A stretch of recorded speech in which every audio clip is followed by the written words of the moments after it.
शादी या तड़प वाली किस। भद्रा हाउस। मीरा के दोनों हाथों में मेहंदी लग रही थी। उसके पास और भी लड़कियां बैठी थी और सबके हाथों में मेहंदी लग रही थी। और साइड में बड़े स्पीकर पर गाना चल रहा था, पर कोई भी डांस नहीं कर रहा था। रीटा ने कहा, यार गाने बज ही क्यों रहे हैं जब किसी को डांस ही नहीं करना है। मीरा ने कहा, तो तुम लोग ही जाकर डांस क्यों नहीं करती, तुम लोग स्टार्ट करो, फिर देखो पीछे पीछे सब आएंगे। तभी वहां सायरा और शिखा भी आ गई। दुर्गा ने दोनों को देखकर कहा, तुम दोनों भी मेहंदी लगवा लो। दोनों ने सिर हिलाया और जाकर अपनी अपनी जगह पर बैठ गई। शिखा को वहां मौजूद हर एक इंसान देख रहा था। वो सबकी नजरें खुद पर पाकर बोली, आई नो मैं बहुत खूबसूरत हूँ, पर ये कुछ ज्यादा नहीं हो गया, सब मुझे ही क्यों घूर रहे हैं। छाया ने उसकी बात सुनी तो कहा, क्योंकि आप सच में बहुत खूबसूरत लग रही हो दी, और आपका सूट ऐसा लग रहा है जैसे आपके लिए ही बना है। शिखा ने उसे देखा, फिर होले से मुस्कुरा दी। उसने अपनी ड्रेस देखी और मन में कहा, इस बेवकूफ इंसान की चॉइस है तो बहुत अच्छी, पर इसने ये ड्रेस इस सायूं बायूं के लिए खरीदा है। कमीना, मेरे लिए तो आज तक कुछ नहीं खरीदा। कहते हुए वो अजीब अजीब सा मुंह बना रही थी। वहीं उन लड़कियों से कुछ दूरी पर सारे लड़के खड़े थे। शिवम एक टक शिखा को ही देख रहा था। उसने खुद से कहा, झूठी, गले में जो लॉकेट है वो मैंने ही दिया है, और ये कपड़े भी तो तुम्हारे लिए ही लाया था, और भी कुछ है पर वो वक्त आने पर दूंगा। उसने शिखा को ऊपर से नीचे तक देखा। शिखा ने ग्रीन कलर की थाई लेंथ फुल स्लिप वाली अनारकली पहना था।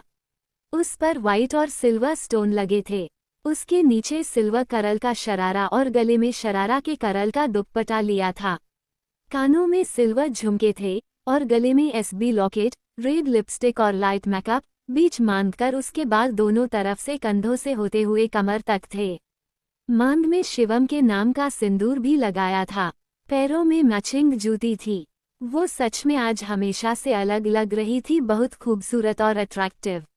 शिवम ने अपने दोनों तरफ खड़े रोहन और मनन से कुछ कहा, जिसे सुन दोनों ने एक दूसरे को देखा, फिर डीजे के पास जाकर कुछ कहा।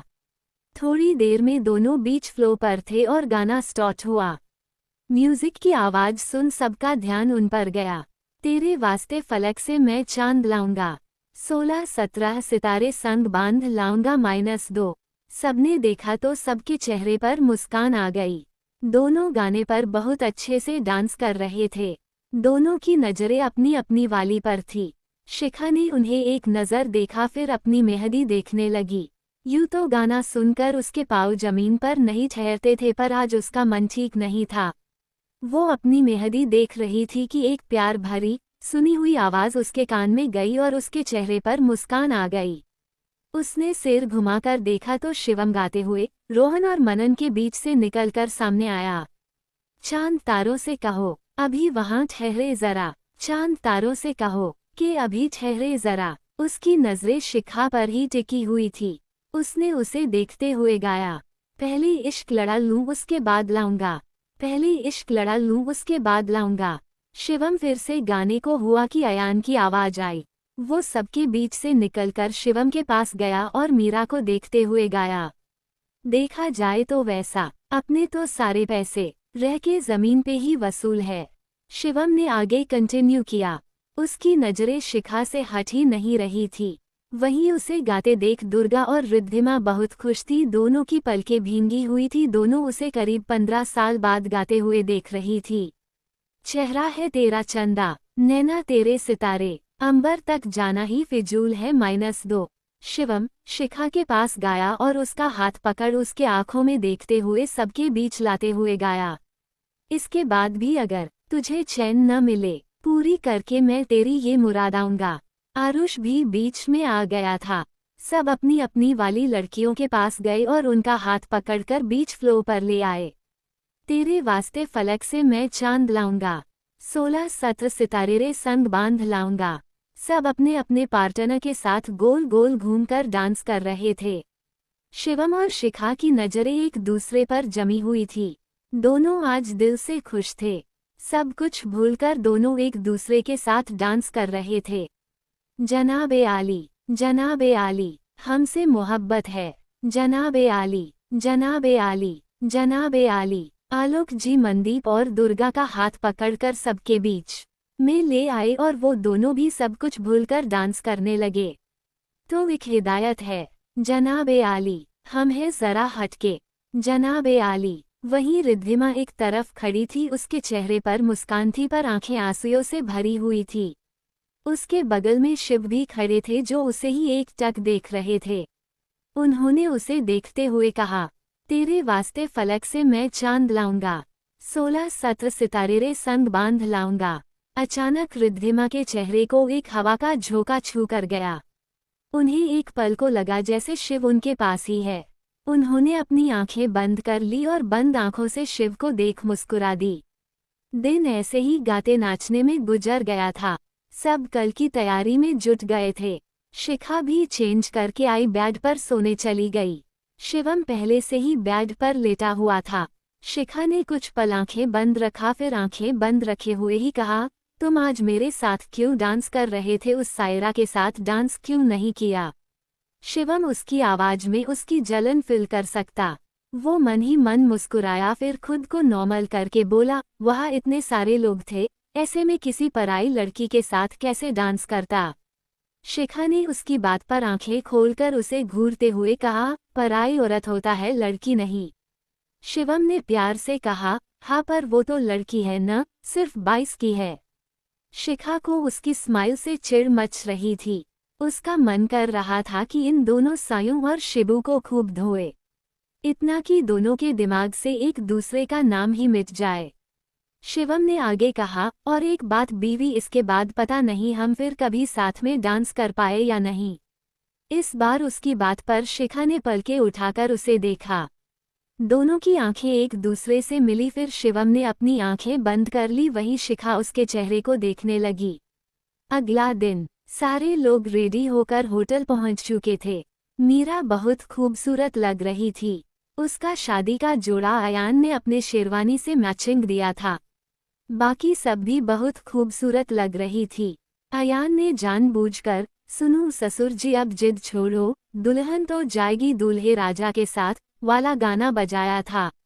मनदीप गाना सुन बुरी तरह से उसे घूर रहे थे, पर अयान उन्हें पूरी तरह इग्नोर कर सबके साथ एंजॉय कर रहा था। कुछ देर बाद अयान और मीरा मंडप में बैठे थे। पंडित जी मंत्र पढ़ रहे थे और बाकी सब उन्हें देख रहे थे। शिखा और शिवम भी खुश थे, पर दोनों की आंखों में कुछ अलग सा एहसास था। शादी संपन्न होने को आई कि शिखा ने शिवम का हाथ पकड़ा और उसे अपने साथ एक तरफ ले गई। शिवम चुपचाप उसके साथ उसके पीछे पीछे चला गया, पर उसका दिल जोरों से धड़क रहा था। उसके दिल में एक दर्द सा उठ रहा था और मन में एक उम्मीद जाग रही थी। शिखा उसे खाली कॉरिडोर में लेकर आई और उसके सामने खड़ी हो गई। उसके चेहरे पर कोई भाव नहीं था। उसके पास एक लॉकेट था जिसमें हनुमान जी बने हुए थे। वो शिवम के करीब गई और उसके गले में पहनाते हुए बोली, तुम्हारी जान को भी खतरा है, मैंने ये गुरुजी से मंगवाया है, इसे अपने गले से मत उतारना। उसने उसे लॉकेट पहनाया और दूर होने लगी कि शिवम ने उसके कमर से उसे थाम लिया और उसे देखते हुए कहा, तुम ये आज क्यों दे रही हो, कल भी तो दे सकती हो। शिखा ने उसे देखा, फिर आंखें नीचे करके बोली, मैं अभी जा रही हूँ, मुझे सब कुछ रेडी करना है, इसलिए अभी जाना पड़ेगा। वो दूर होने लगी कि शिवम ने उसे कसकर पकड़ लिया और बिना कुछ बोले उसके होठों पर अपने होंठ रख दिए। शिखा ने उसे फिल करते ही आंखें बंद कर ली और शिवम उसे किस करते हुए पीछे ले जाते हुए एक पिलर से लगा दिया। वो उसके होठों को बेतहाशा चूमने लगा था। शिखा के हाथ उसके कुर्ते पर कस गए थे, वो भी उसके किस में उसका साथ देने लगी थी। दोनों एक दूसरे को पागलों की तरह किस कर रहे थे, जैसे दोनों की आखिरी किस हो। एक लॉन्ग किस करने के बाद दोनों ने आंखें खोली और एक दूसरे के आंखों में देखने लगे। दोनों की आंखें हल्की लाल थी और दोनों की दिल की धड़कनें एक दूसरे को सुनाई दे रही थी। भत्रा हाउस। 2 दिन बीत चुके थे। आज अमावस्या की रात थी। मीरा, अयान, आलोक जी और आरुष अयान के विला में थे। प्रदीप और सीड काम का बहाना बनाकर होटल से ही निकल गए थे। शिखा भी जा चुकी थी। शिवम ने सारे घर वालों से झूठ बोल दिया था कि शिखा को कुछ काम से अमेरिका जाना पड़ा। शिवम अपने रूम में रेडी हो रहा था। उसे बार बार शिखा की याद आ रही थी। उसे ऐसा लग रहा था जैसे उसका कमरा उसका हो ही नहीं। वो जल्दी से रेडी हुआ और नीचे चला गया। उसे आज एक जरूरी मीटिंग भी अटेंड करनी थी। वो रोहन के साथ बिना ब्रेकफास्ट किए ही ऑफिस के लिए निकल गया। ऑफिस पहुंचकर उसने खुद को पूरी तरह काम में डूबा लिया, इस तरह से कि उसे होश ही नहीं रहा कि कब सुबह से शाम हो गई थी। उसने मीटिंग अटेंड की और वापस अपने कैबिन में आकर बैठ गया। रोहन भी उसके पीछे पीछे आया और बोला, सर आज हम एसएस इंडस्ट्री उद्धरण चिन्ह। शिवम ने कहा, उसे मेरी मदद नहीं चाहिए रोहन, वो सब कुछ हैंडल कर लेंगी। रोहन ने सिर हिलाया और अपनी रिस्ट वॉच में टाइम देखा। रात के 8 बजने को आए थे।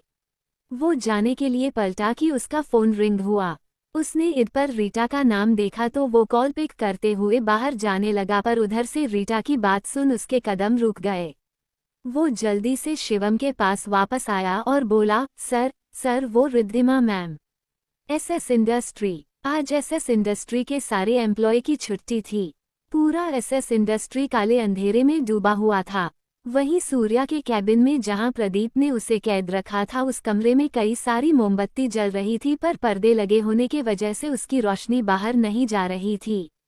उस कमरे के बीचों बीच प्रदीप अपनी व्हील चेयर पर बैठा था। उसके सामने फर्श पर काले रंग से एक बड़ा सकल बना हुआ था। उसके बीच में भी एक मोमबत्ती जल रही थी और उस सकल के आसपास कई सारी चीजें रखी हुई थी। प्रदीप आंखें बंद किए कोई मंत्र पढ़ रहा था। रात के 12 बजने वाले थे और ठीक 12 बजे प्रदीप सूर्या को पूरी तरह से अपनी काबू में कर उसे अपार शक्ति प्रदान करने वाला था। उसके बाद सूर्या इस कैबिन से भी बाहर निकल सकता था और वो शिव से जीत भी सकता था। पूरे केबिन में प्रदीप की आवाज गूंज रही थी। वहाँ का माहौल बहुत डरावना और रूह कपा देने वाला था। वहीं दूसरी तरफ इस बिल्डिंग के 38 फ्लोर पर प्रकाश था।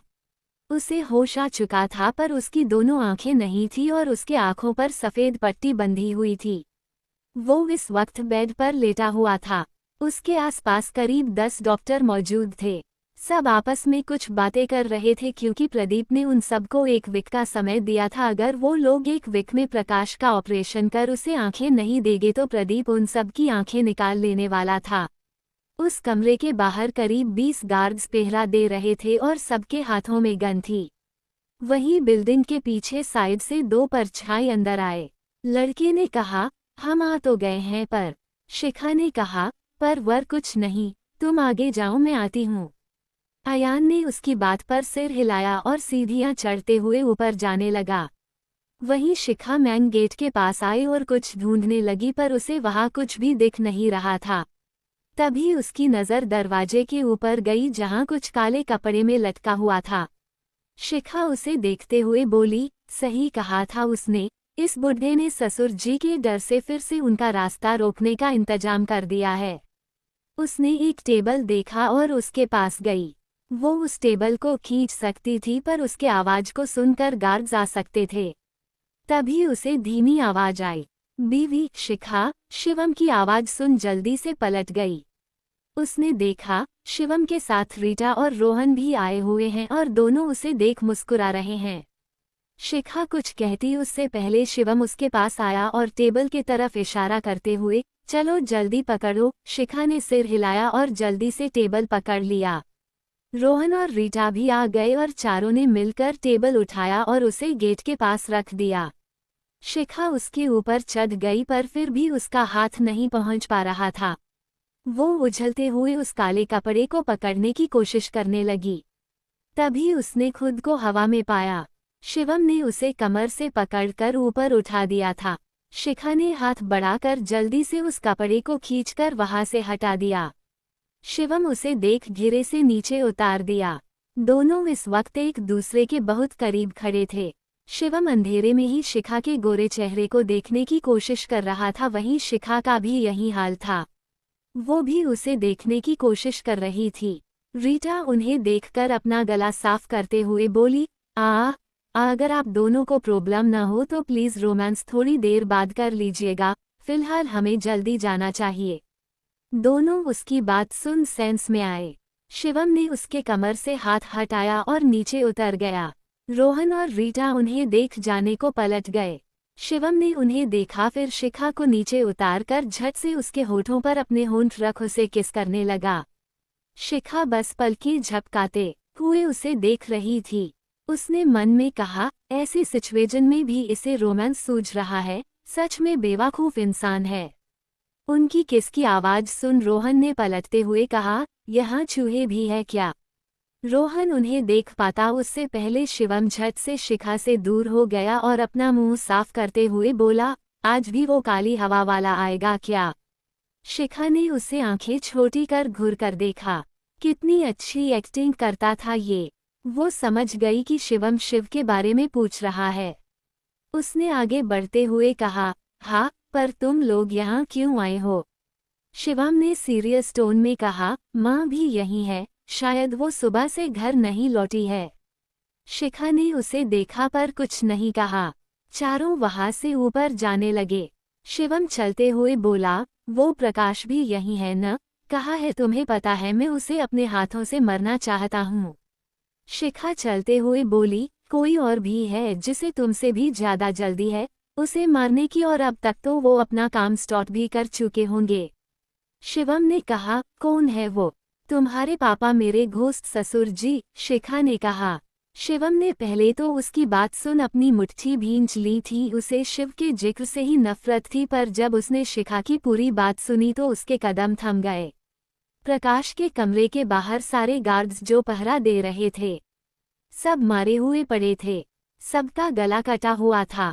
ऐसा लग रहा था जैसे किसी ने सबको एक बार में ही सबको मौत की नींद सुला दी हो। वहीं अंदर प्रकाश बेड पर थर थर कांप रहा था। उसके ठीक सामने शिव खड़े थे। उनकी काली आंखें छोटी हो गई थी और उनके पूरे बदन से काली हवाओं की लहरें निकल रही थीं। सारे डॉक्टर उन्हें देख अपनी जान बचाकर भाग चुके थे। प्रकाश उन्हें देख नहीं सकता था, पर उनकी आवाज सुन वो बुरी तरह डरा हुआ था। शिव ने अपनी खतरनाक आवाज में कहा, तूने सबसे ज्यादा मेरी रिद्धि को रुलाया है। तेरी वजह से, सिर्फ तेरे वजह से मेरे बेटे ने उससे 15 साल बात नहीं की, उसके बारे में गलत समझ बैठा। सिर्फ तेरे वजह से तूने जानबूझकर रिद्धि को उसके नजरों में गिराने के लिए वो सब किया था ना? उसकी बात सुन प्रकाश का कांपना तेज हो चुका था। उसे समझ नहीं आ रहा था कि ये सारी बातें शिव को कैसे पता। उसे आज सुबह ही प्रदीप ने बता दिया था कि शिव मर चुका है। इस वजह से वो और कांप रहा था। शिव ने अपना एक हाथ आगे बढ़ाया तो प्रकाश हवा में उड़ने लगा। खुद को हवा में महसूस कर वो मदद के लिए चिल्लाने लगा था, पर उसकी आवाज उस कमरे से बाहर निकल ही नहीं रही थी। शिव ने 5 मिनट में उसे नर्क के दर्शन करवा दिए थे। चारों दीवारों पर प्रकाश की खून की छींटें पड़ी हुई थी और वो फर्श पर दर्द से तड़प रहा था। शिव ने अपने हाथ में चाकू पकड़ा और खुद से जाकर प्रकाश की एक एक उंगलियां काटते हुए बोले, मेरी रिद्धि को छूने का हक सिर्फ मेरा था और मेरा ही रहेगा। तूने अपने इन्हीं गंदे हाथों से उसे छुआ था। प्रकाश बुरी तरह चीख और चिल्ला रहा था, पर उसके सामने कोई इंसान नहीं, खुद हैवान बैठा था जो उसे दर्द देने में कोई कमी नहीं छोड़ रहा था। शिव ने उसकी 10 उंगलियां काट दी फिर, और मरने के लिए उसे वहीं छोड़कर वहां से गायब हो गए। प्रकाश की हालत ऐसी थी कि अब कोई चाहकर भी उसे बचा नहीं सकता था। उसके सिर और पूरे बदन से खून निकल रहा था। आखिर में 5 मिनट दर्द से तड़पने के बाद उसने अपना दम तोड़ दिया। शिखा ने पलटकर शिवम को देखा, जिसके चेहरे पर कोई भाव नहीं था। उसे समझ नहीं आ रहा था कि वो क्या करे, क्या बोले। क्या सच में उसके पापा अब मर चुके थे? शिखा ने कुछ कहने के लिए एक कदम बढ़ाया कि एक तेज हवा आकर शिवम से टकराने को हुई कि पर वक्त रहते शिखा ने उसे देख लिया और शिवम को धक्का देकर खुद उस हवा के सामने खड़ी हो गई। डेयरिंग गर्ल्स एंड किस्सा खत्म। SS industry. शिखा अपने हाथ बांधकर सामने देख रही थी। उसके सामने एक आदमी खड़ा था जिसकी आंखें हल्की लाल थी। उसने काले रंग के कपड़े पहन रखे थे। उसकी हाइट और बॉडी को देखकर पता चल रहा था कि वो अपने टाइम में एक अच्छे फाइटर होंगे। वो हैरान होकर शिखा को देख रहे थे, क्योंकि ऐसा पहली बार था जब वो किसी को छू नहीं पा रहे थे। शिखा ने उसने हैरान चेहरे को देखा तो कहा, शॉक्ड होने की जरूरत नहीं है, यू कांट टच मी। वो आदमी कुछ पल उसे देखने के बाद शिवम को देखते हुए बोला, तुम्हारे लिए मैं आया भी नहीं हूँ, मैं तो इसे मारने आया। कहते वो फिर से शिवम के पास जाने लगे। उस आदमी को शिखा के अलावा और कोई नहीं देख पा रहा था और शिवम तो अब भी शॉक्ड में था। उसके दिमाग में सिर्फ शिव घूम रहे थे, पर शिखा के धक्का देने से वो सेंस में आया और शिव की बात छोड़ शिखा को देखने लगा।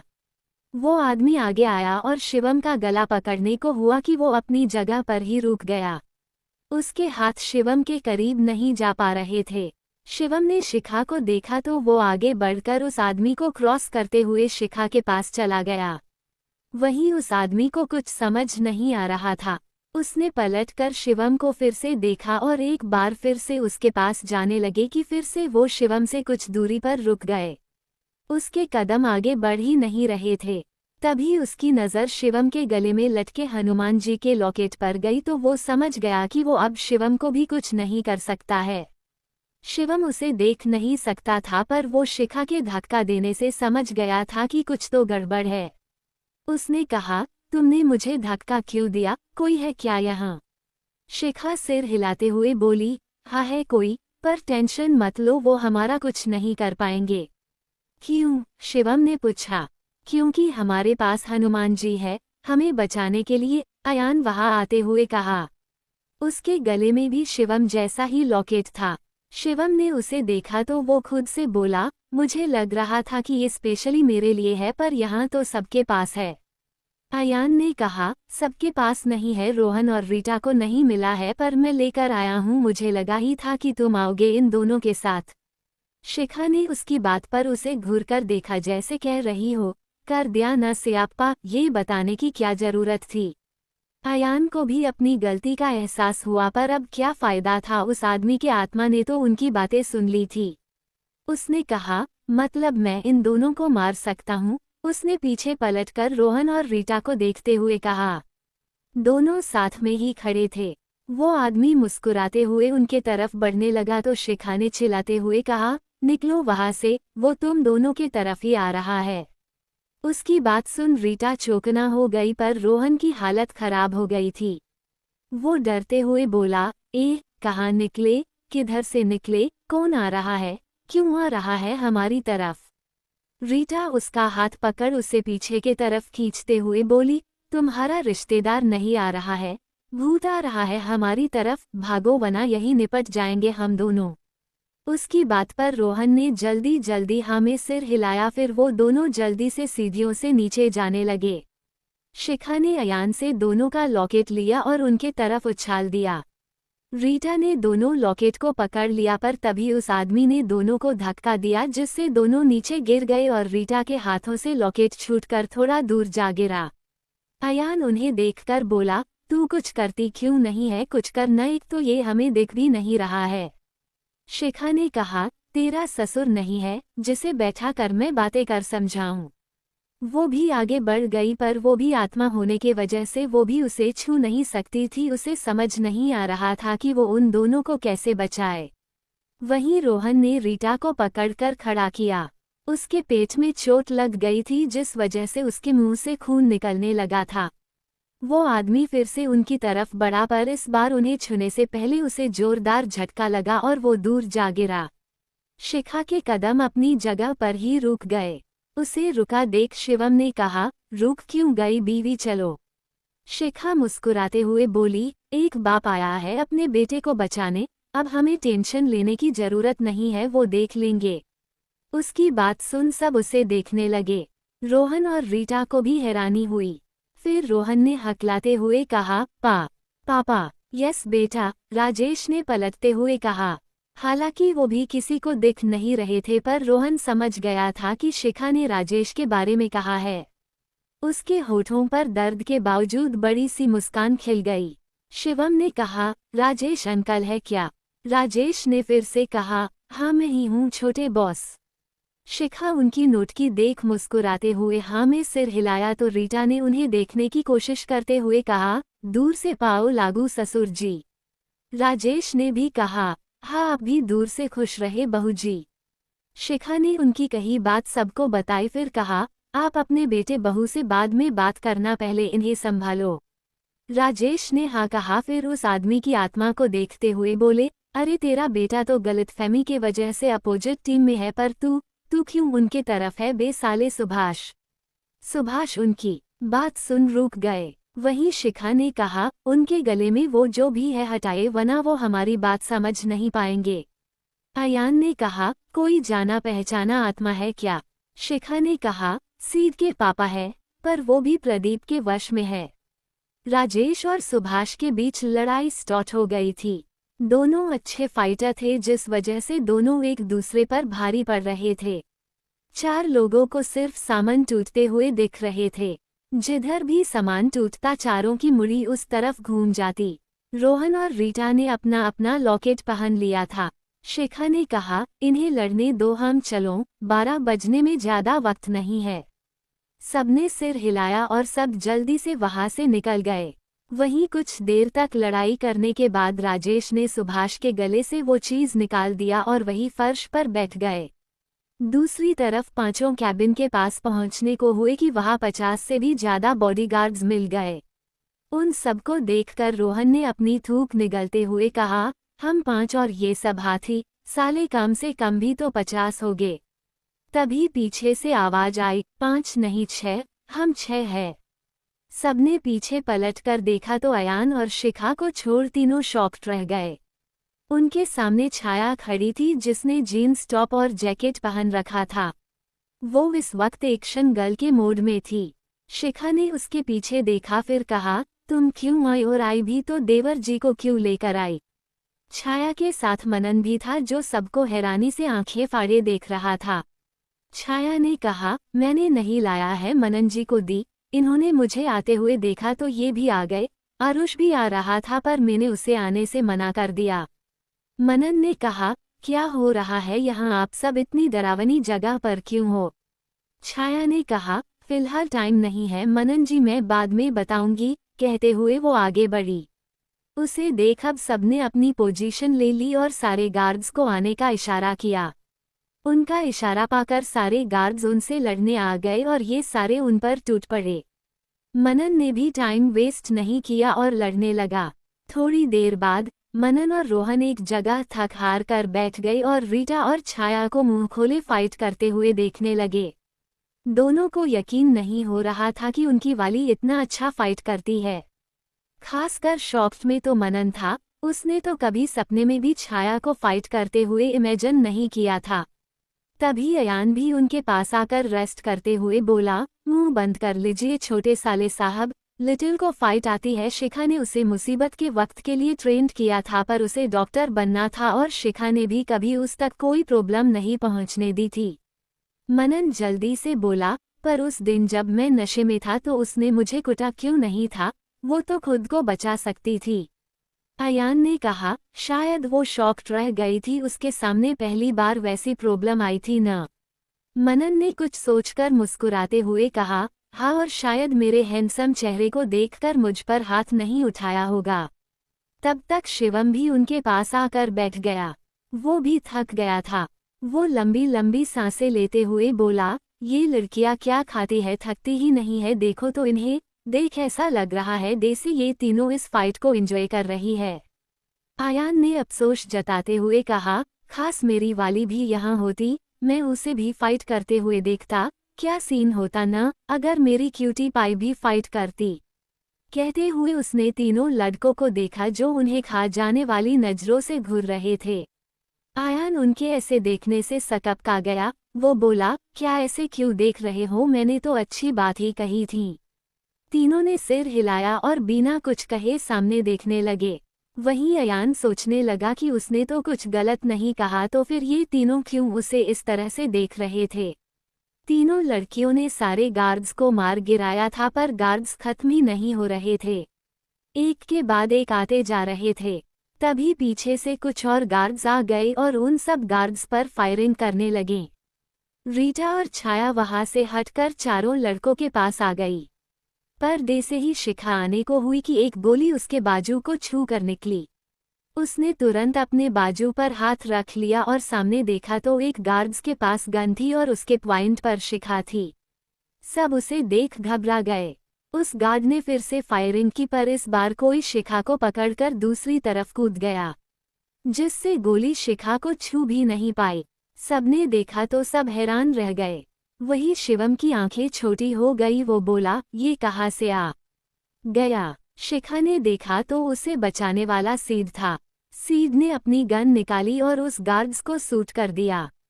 तब तक शिखा के सारे गार्ड्स ने भी उन सारे गार्ड्स को मार गिराया था। शिखा के गार्ड्स में से एक ने कहा, मैम वो लोग आ चुके हैं। सीड ने शिखा को पकड़कर खड़ा किया। शिखा सीरियस टोन में बोली, लेकर आओ उन्हें। उसके कहने पर 2 गार्ड्स वहां से पीछे तरफ चले गए। वहीं रीटा ने कहा, कौन आ गए हैं? और ये तो अपोजिट टीम में था ना? शिखा ने आगे जाते हुए कहा, था पर अब नहीं है। उसके पीछे बाकी सब भी आए। शिखा ने कैबिन का डोर खोला तो अंदर का नजारा देख सब शॉक्ड रह गए और सबकी आंखें बड़ी हो गई। SS industry. सारे लोग आंखें बड़ी कर हैरानी से अंदर देख रहे थे। प्रदीप का चेहरा सबके सामने था। वो अपनी व्हीलचेयर पर बैठा हुआ था और मंत्र का जाप कर रहा था। उसके सामने सूर्या था जो सबको दिखाई दे रहा था। मनन, प्रदीप और अंदर के डरावने नजारे को देखकर बोला, मामा जी ये सब क्या कर रहे हैं? डेड को बुरी शक्तियां दे रहे हैं, शिखा ने गुस्से से कहा। उसकी नीली आंखें लाल होने लगी थी। वो बिना एक पल गवाए अंदर गई और उस काली शकल पर पैर मारने को हुई कि सूर्या ने उसे पीछे के तरफ धक्का दे दिया। शिखा एक बार फिर से दूर जा गिरी थी।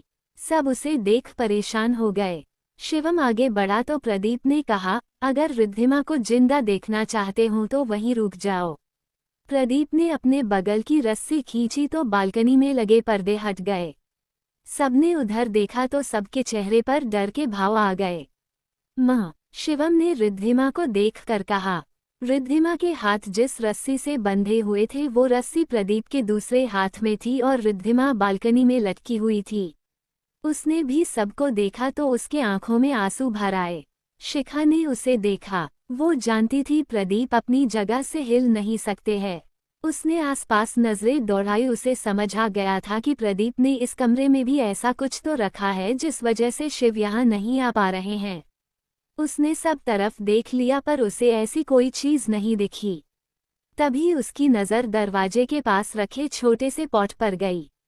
उसे याद आया कि पिछली बार जब वो यहाँ आई थी तब वो पॉट वहाँ नहीं था। उसने शिवम से कहा, शिवम उस पॉट को तोड़ दो। उसकी बात सुन शिवम एक्शन में आया और जल्दी से उस पॉट को उठाने के लिए बढ़ा। पर इससे पहले कि वो पॉट पकड़ पाता उस पॉट से कुछ काली शक्तियां निकली और शिवम और बाकी सबके कदम अपनी जगह पर ही जम गए। वो काली शक्तियां उन्हें चोट नहीं पहुंचा सकती थी पर उन्हें आगे बढ़ने से रोक जरूर सकती थी। शिखा ने जब ये देखा तो उसने गुस्से से अपना हाथ फर्श पर मारा। 12 बजने में अब सिर्फ 1 मिनट ही रह गया था। शिखा हिम्मत कर फिर से खड़ी हुई और आगे बढ़ी। उसे देख सूर्या फिर से उससे लड़ने के लिए उसके सामने आ गया। आज पहली बार दोनों बाप बेटी आमने सामने एक दूसरे के खिलाफ खड़े थे। शिखा तो बस सूर्या को रोकना चाहती थी पर सूर्या तो शिखा के खून का प्यासा हो चुका था। दोनों के बीच लड़ाई शुरू हो गई और दोनों एक दूसरे से लड़ने लगे। दोनों की फाइटिंग स्किल एक जैसी थी। शिखा सिर्फ खुद का बचाव कर रही थी, वो सूर्या को चोट नहीं पहुंचा सकती थी। वही सूर्या उस पर भारी पड़ने लगा था। उसने शिखा को काफी इंजर्ड कर दिया था। शिखा को काफी चोट लग चुकी थी पर फिर भी वो कैसे भी करके सूर्या से लड़ रही थी। दोनों लड़ते हुए पॉट के पास पहुंच गए थे पर सूर्या के वजह से शिखा पॉट छू नहीं पा रही थी। तभी सूर्या ने शिखा के पेट में मारा जिससे वो कुछ दूर जाकर फर्श पर गिर गई। उसके मुंह से दर्द के वजह से मम्मा निकला। सूर्या उसके करीब उसकी जान लेने के बढ़ने लगा। उसे जाता देख सब घबरा गए। शिवम ने कसकर अपनी मुट्ठी भींच ली और कहा, बीवी उठो, तुम हार नहीं सकती, उठो। पर शिखा के पास अब शायद इतनी ताकत नहीं बची थी। वो कोशिश कर रही थी पर उठ नहीं पा रही थी।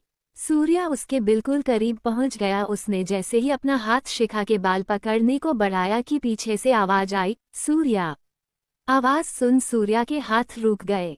उसने और बाकी सब ने पीछे देखा जहां शिवानी अपने होठों पर हल्की मुस्कान लिए खड़ी थी। उसने वाइट सूट पहन रखा था, उसके बाल हल्के हवा में उड़ रहे थे। वो हमेशा की तरह ही बहुत प्यारी और मासूम लग रही थी। सूर्या उसे देख रुक गया था। वो पीछे पलटकर उसे देखते हुए बोला, शिवानी। मम्मा, शिखा ने भी नम आंखों से कहा। प्रदीप ने भी उसे देखा तो उसके हाथ रुक गए, पर अगले ही पल वो फिर से सामने जल रही आग में कुछ डालने लगा। उसे सिर्फ 12 बजने का इंतजार था ताकि 12 बजते ही वो आग में सूर्या की खोपड़ी जिसे उसने शमशान से उठाया था वो डाल सके। शिवानी और सूर्या एक दूसरे को ही देख रहे थे। सूर्या उसे देख शांत होने लगा था। शिवानी ने एक नज़र शिखा को देखा और उसे इशारा किया। उसके इशारे को समझकर शिखा जल्दी से खड़ी हो गई। उसे खड़ा होते देख प्रदीप ने जोर से सूर्या का नाम चिल्लाया। सूर्या। प्रदीप की आवाज़ सुन सूर्या फिर से अपने होश खोने लगा। उसकी आंखें फिर से लाल होने लगीं। उसने पीछे पलटकर देखा तो पाया शिखा पॉट तक पहुंच चुकी थी। वो तेजी से आगे बढ़ा पर उससे पहले शिखा ने पॉट उठाकर जमीन पर पटक दिया जिससे पॉट चकनाचूर हो गया। प्रदीप ने टाइम देखा तो 2 सेकंड ही बचे थे। उसने खोपड़ी उठाए और आग में डालने को हुआ कि एक तेज काली हवा आकर उससे टकरा गई जिससे आग बुझ गया और प्रदीप दूर जा गिरा। वो काली शकल भी खराब हो गई थी। प्रदीप और बाकी सब उस काली हवा को देखने लगे। उसकी पीठ सबके तरफ थी। रिद्धिमा ने उसकी पीठ देखी तो उसके मुंह से घिरे से निकला, शिव। इसी के साथ उसके आंखों से एक कतरा आंसू बह निकला। शिव उसकी आवाज़ सुन पीछे पलट गए। शिवम ने उन्हें देखा तो उसके आंखों में भी पानी भर आया। उसके होठों हल्के हिले। पापा। शिव ने रिद्धिमा को देखकर शिवम को देखने लगे। वो फिर रिद्धिमा को अपनी शक्ति से ऊपर ले आए। रिद्धिमा वही बालकनी में खड़ी होकर शिव को देखने लगी। उसने तो संगीत वाले दिन ही शिखा और रोहन की सारी बातें सुन ली थी। तब से उसने खुद पर काबू किया हुआ था, पर अब वो बेकाबू हो गई थी। वो वहीं बैठकर रोने लगी। तब तक राजेश और सुभाष भी आ गए। वो दोनों भी अब सबको दिख रहे थे। प्रदीप का सारा किया धरा पानी में मिल गया था, पर वो भी हार मानने वालों में से नहीं था। उसने सूर्या को आवाज़ दी तो सूर्या शिखा को छोड़ शिव के सामने आ गया। शिव और सूर्या के बीच एक बार फिर से लड़ाई होने लगी थी। शिखा ने दोनों को देखा तो वो जोर से चिल्लाई, उन्हें अंदर भेजो। उसके बोलते ही महागुरु और उनके साथ 2 पंडित अंदर आए। उनके हाथ में मिट्टी से बनी बड़ी बड़ी दिया थी जिसमें आग जल रही थी। तीनों अंदर आए और सूर्या को शांत करने के लिए मंत्र पढ़ने लगे। उनकी आवाज़ सुन सूर्या ने शिव से लड़ना बंद कर दिया और अपने कानों पर हाथ रख लिया। उसके सिर में बहुत तेज दर्द होने लगा था जिस वजह से वो जोर जोर से चीखने चिल्लाने लगे थे। तीनों पंडित ने सूर्या को घेर लिया था और सूर्या उनके बीच में खड़ा दर्द से तड़प रहा था। उसे इस तरह तड़पते देख शिखा के आंसू बहने लगे थे। शिवम ने उसे देखा तो वो उसके पास जाने लगा। तभी प्रदीप ने कहा, मैं हार गया शिव, पर जितने तो तुम्हें भी नहीं दूंगा, तुम्हारे इस बेटे को यही मार दूंगा। उसने अपनी गन निकाली और शिवम के तरफ पॉइंट करके चला दी, पर शिवम को गोली लगने से पहले अवध ने शिवम को पकड़कर उसके साथ साइड हो गया। दोनों नीचे फर्श पर गिर गए थे। शिवम और बाकी सब ने अवध को देखा। अवध के बाजू से खून निकलने लगा था। गोली उसके बाजू को छूकर निकली थी, पर घाव गहरा लगा था। प्रदीप को अब और भी ज्यादा गुस्सा आ गया। उसने गुस्से से चिल्लाते हुए कहा, तुम दोनों मुझे धोखा दे रहे थे।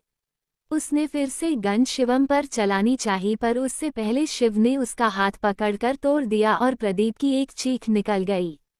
सीड ने गुस्से से कहा, तुमने मेरे डैड को भी मारकर कैद कर लिया था। अगर शिखा ने मुझे बताया नहीं होता तो मैं तो इसे ही गलत समझकर तेरा साथ देता रहता। अवध ने कहा, तुम बेवकूफ़ थे प्रदीप, तुमने सोच भी कैसे लिया मैं अपने बॉस को धोखा दूंगा, उस इंसान को जिसके वजह से आज मैं और मेरी बहन जिंदा है।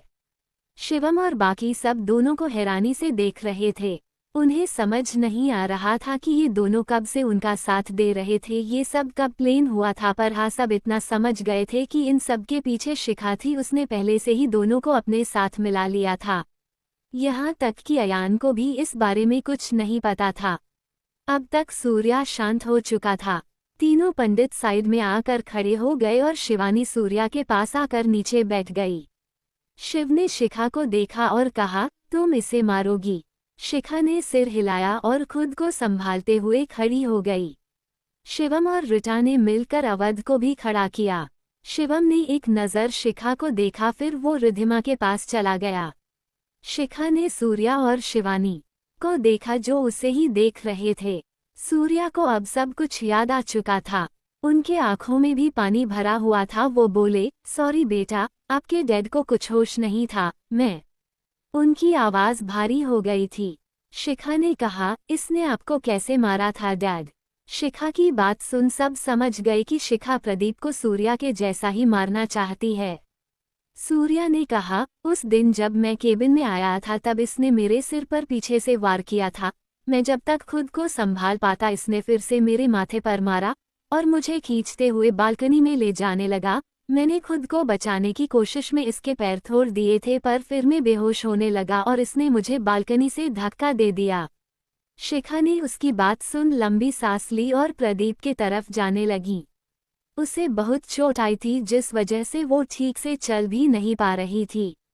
उसने नीचे गिरा कुर्सी के एक टुकड़े को उठाया जो एक डंडे जैसा था। उसे देख प्रदीप डर से पीछे खिसकने लगा था। पर कहते हैं न इंसान को अपने सारे पापों की सजा इसी जन्म में मिलती है, वही प्रदीप के साथ भी हुआ। शिखा ने उसके सिर और माथे पर मारा, फिर उसका हाथ पकड़कर खिसते हुए बालकनी में ले जाने लगी।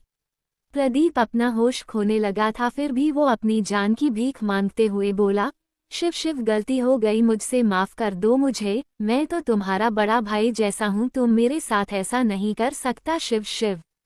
पर शिव उसके तरफ पीठ किए खड़े थे। हाँ, एक वक्त था जब वो इसी प्रदीप के लिए अपनी जान तक दे सकते थे, पर उसने जो किया था उसके बाद उसके लिए शिव के दिल में थोड़ी सी भी जगह नहीं बची थी। प्रदीप भी आधा बेहोश हो चुका था। शिखा ने उसे एक जोरदार किक मारी और कहा, उठ जा, तुझे दर्द होना चाहिए। कहते हुए उसने प्रदीप को उठाया और बालकनी से धक्का दे दिया। प्रदीप चीखते हुए सीधा नीचे गिर गया था। शिखा ने उसे ऊपर से देखा। प्रदीप के सिर से खून निकलने लगा था। धीरे धीरे उसकी आंखें बंद होने लगी और उसकी जान निकल गई। भत्रा हाउस। प्रदीप को मरे 1 महीना हो चुका था। इसी के साथ शिवम और शिखा की 6 महीने की कॉन्ट्रैक्ट वाली शादी भी पूरी होने को थी।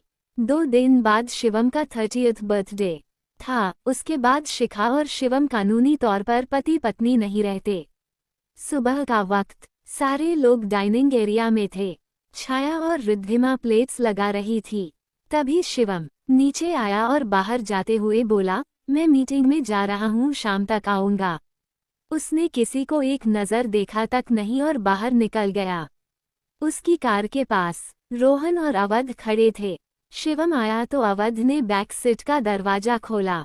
शिवम अपनी सीट पर बैठ गया, फिर अवध ड्राइविंग सीट पर और रोहन पैसेंजर सीट पर बैठ गए और तीनों ऑफिस के लिए निकल गए। उनके जाने के बाद दुर्गा ने मनदीप से कहा, शिवम पिछले बार से ज्यादा शांत हो गया है, अब तो हमारे पास एक पल के लिए भी बैठता नहीं है। उसकी आंखें नम हो गई थीं। मनदीप ने उसे शांत कराया और कुछ सोचने लगे। इस 1 महीने में बहुत कुछ बदल गया था। रिद्धिमा अब विधवा की तरह रहने लगी थी। वो थोड़ी बीमार भी रहने लगी थी, पर परिवार के लिए और खासकर शिवम के लिए वो सबके सामने नॉर्मल रहने की कोशिश करती थी। मनदीप और दुर्गा को भी शिव की मौत के बारे में पता चल चुका था। काफी दिनों तक घर में शांति फैली हुई थी, कोई किसी से बात नहीं करता था, पर सबसे ज्यादा जो बदला था वो था शिवम। दुर्गा ने प्रदीप और प्रकाश की मौत को एक्सेप्ट कर लिया था। वो भी कुछ दिन खामोश हो गई थी, पर फिर उसने भी खुद को संभाल लिया था। रात का वक्त, शिवम देर रात को वापस आया और सीधा अपने कमरे में चला गया। रिद्धिमा उसे किचन से जाता हुआ देख रही थी, पर उसमें हिम्मत नहीं थी कि वो उसे रोककर उसके दिल का हाल पूछ सके।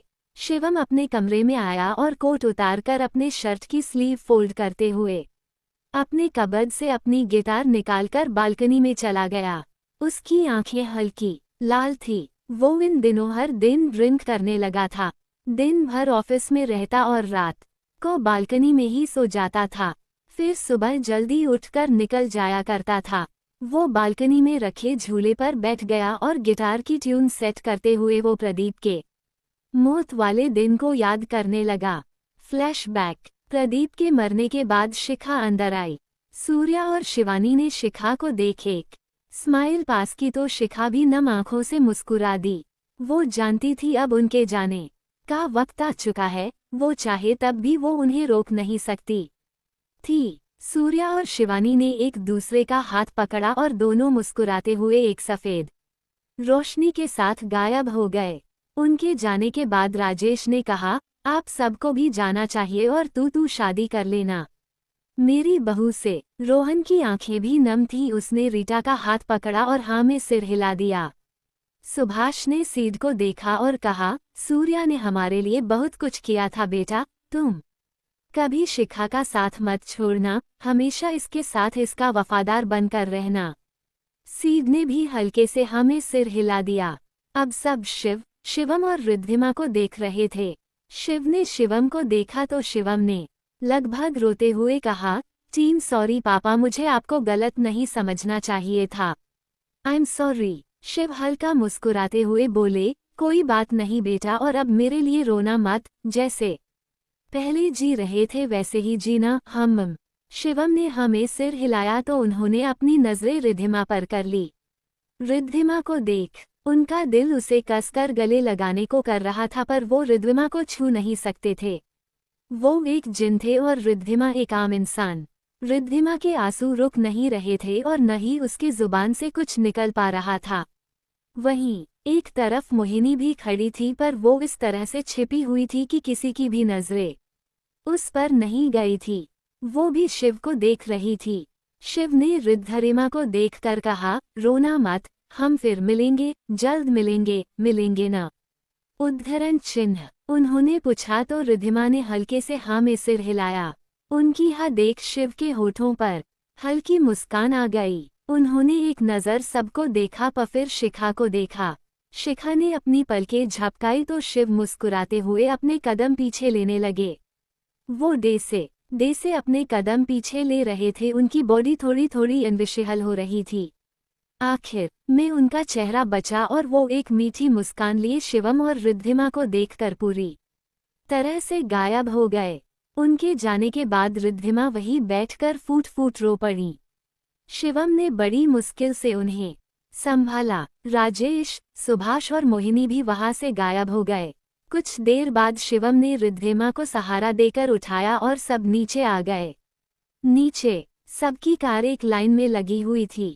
सबकी आंखें नम थीं। किसी की नफरत तो किसी का इंतजार आज खत्म हो गया था।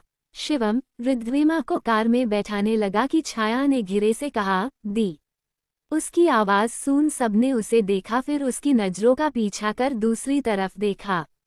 शिखा और सीड एक काली कार के पास खड़े थे। शिखा की आंखें हल्की लाल थी पर चेहरा शांत था। उसे देख शिवम की धड़कनें तेज हो गई। जिस पल से बचने के लिए वो कोशिशों में लगा था, अब वो पल आ चुका था। शिखा उससे दूर जा रही थी। आयान को भी इस बारे में कुछ नहीं पता था। वो भी सबके साथ सवालिया नजरों से उसे देख रहा था। शिवम ने एक कदम उसके तरफ बढ़ाया कि शिखा ने अपनी नजरें फेर ली और सीड से चलने को कहा। सीड ने एक पल शिवम को देखा, फिर ड्राइविंग सीट पर बैठकर कार स्टार्ट कर दी। शिखा ने बैक सीट का दरवाजा खोला और बिना एक बार भी पलटे अंदर बैठ गई।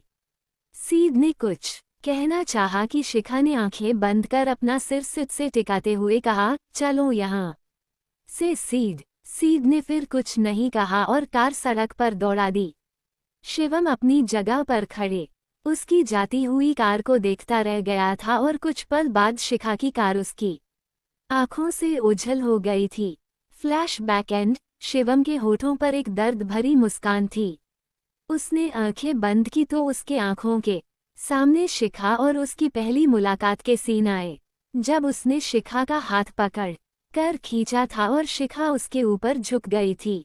शिवम ने ट्यून सेट की और शिखा को याद करते हुए गिटार बजाने लगा।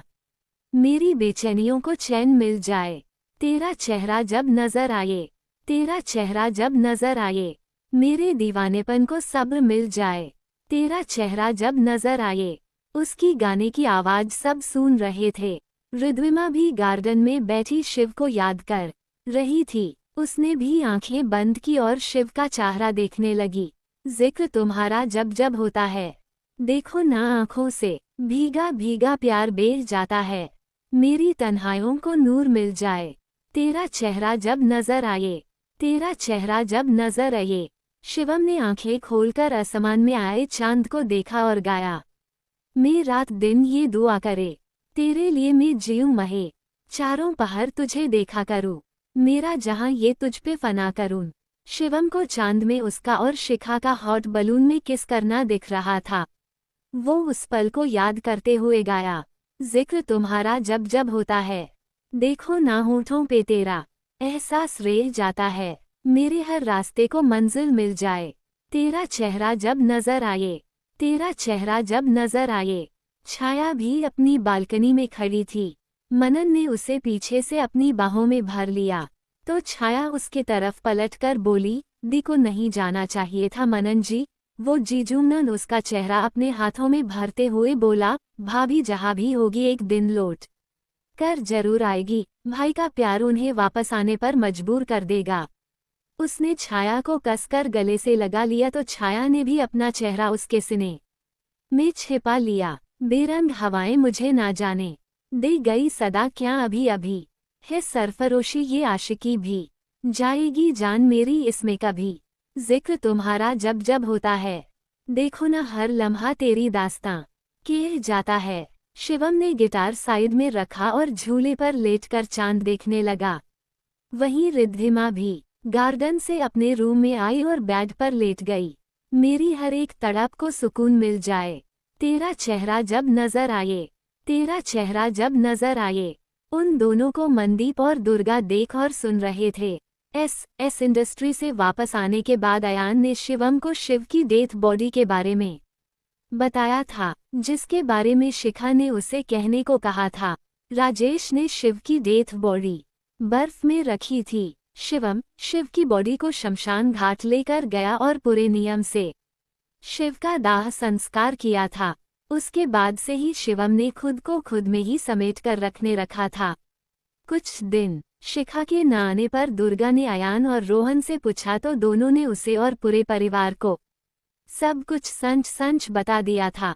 अयान को इतना पता था कि शिखा अपने माफिया की दुनिया में गई है, पर कब तक के लिए गई है, इस सवाल का जवाब उसके पास और नहीं आलोक जी के पास था। अब सब सिर्फ एक उम्मीद में थे कि शायद एक दिन शिखा लौटकर आए और सब कुछ ठीक हो जाए। अगली सुबह भत्रा हाउस। शिवम की आंखें खुली तो वो उठकर वॉशरूम में चला गया। हर दिन की तरह रेडी हुआ और सीढ़ियों से नीचे जाते हुए बोला, माँ मैं जा रहा हूँ, आज एक पार्टी है इसलिए लेट आऊँगा। कहते हुए उसने बिना किसी को देखे बाहर चला गया। बाहर आकर अवध और रोहन के साथ अपनी कार में बैठकर वो निकल गया। वहीं अंदर मीरा और अयान भी डाइनिंग टेबल पर बैठे थे। दोनों सुबह ही आए थे। मीरा ने उदास होकर कहा, भाई ने तो एक बार देखा भी नहीं। मनन बोला, ये हर दिन का है, तू ये बता तू यहाँ कैसे। मीरा ने कहा, अयान जी को भी पार्टी में जाना है और कल भाई का बर्थडे है इसलिए मैं भी आ गई। सोचा था इस बार उनका बर्थडे बहुत शानदार तरीके से सेलिब्रेट करेंगे, पर यहाँ तो उसकी बात पर किसी ने कुछ नहीं कहा। किसी के पास कुछ कहने को था ही नहीं। थोड़ी देर बाद सब ब्रेकफास्ट कर जाने लगे कि अयान ने मनन से कहा, छोटे साले साहब आज मेरे साथ तुम्हें भी पार्टी में जाना है। मनन ने अजीब सा मुंह बनाकर कहा, क्यों, मैं क्यों जाऊं और ये पार्टी क्या की है। अयान ने जवाब दिया, मिस्टर कपूर की पार्टी है, उनका भाई किसी बिजनेस डील के खुशी में पार्टी दे रहा है। मनन ने बीच में ही कहा, तो देने दीजिए, मैं क्यों जाऊं, क्योंकि शिखा भी आएगी वहाँ। अयान ने खींचते हुए कहा। शिखा का नाम सुन मनन के कान खड़े हो गए। वो जल्दी से बोला, भाभी भी आएगी, सच में। हाँ, वो मिस्टर कपूर की बिजनेस पार्टनर है तो वो इस पार्टी में जरूर जाएगी, इसलिए तुम्हें लेकर जा रहा हूँ। अयान ने कहा तो मनन झट से बोला, तो आप क्या चाहते हैं, मैं उन्हें वापस आने के लिए समझाऊं और न माने तो किडनैप कर लूं। वैसे सही ही है, मैं किडनैप कर लूंगा भाभी को, पर वो तो क्वीन है, अगर इन्होंने मुझे टपका दिया तो। नहीं नहीं, मुझे नहीं टपकाएगी, मैं तो उनकी बहन का पति हूँ, उनकी बहन मुझसे बहुत प्यार करती है, वो अपनी बहन के पति को नहीं मारेगी। मनन खुद में ही मग्न होकर बोले जा रहा था, इस बात से अनजान कि अयान उसे बुरी तरह घूर रहा था। अयान उसका चेहरा अपने हाथों में लेकर उसके गाल को दबाते हुए बोला, अरे क्या बकवास प्लेन बना रहे हो, मैं तो बड़े साले साहब को संभालने के लिए तुम्हें भी साथ आने को कह रहा हूँ। वो पक्का शिखा को देखकर मजनू बनेगा, अगर कहीं पीकर उसकी बेवफाई की गीतें सुनाने लगा तो उसे संभालने के लिए हमें होना चाहिए न। मनन ने अपना चेहरा उसके हाथों से छुड़वाया और अपने गालों को दबाते हुए बोला, आह आप गुस्सा क्यों हो रहे हो, मैं तो लॉजिक वाली बात बोल रहा था। वैसे आपने कहा सही है, अवध और रोहन अकेले नहीं भाई को संभाल पाएंगे, हमें भी जाना पड़ेगा। आयान ने बस हमें सिर हिला दिया। उसे शिखा से मिलना था, उसे उसके जाने के पीछे की वजह जाननी थी। वो जितना शिखा को जानता था उसे यकीन था शिखा के जाने के पीछे कोई बड़ी वजह है, पर क्या वो तो सिर्फ शिखा ही बता सकती है।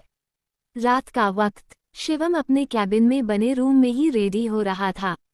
उसने ब्लैक सूट पहना था, बालों को जेल से सेट कर हाथों में मैचिंग वॉच और पैरों में ब्लैक शूज पहने थे। वो बहुत हैंडसम लग रहा था, पर उसके चेहरे पर कोई भाव नहीं था। उसने एक बार मिरर में खुद को देखा, फिर वहां से निकल गया। रोहन और अवध भी रेडी होकर कार के पास उसका वेट कर रहे थे। शिवम के आने पर तीनों वहां से मिस्टर कपूर के होटल के लिए निकल गए। करीब 30 मिनट बाद शिवम की कार होटल से बाहर रुकी। शिवम कार से बाहर आया तो मीडिया ने उसे घेर लिया, पर उसने मीडिया से कोई बात नहीं की और अंदर चला गया।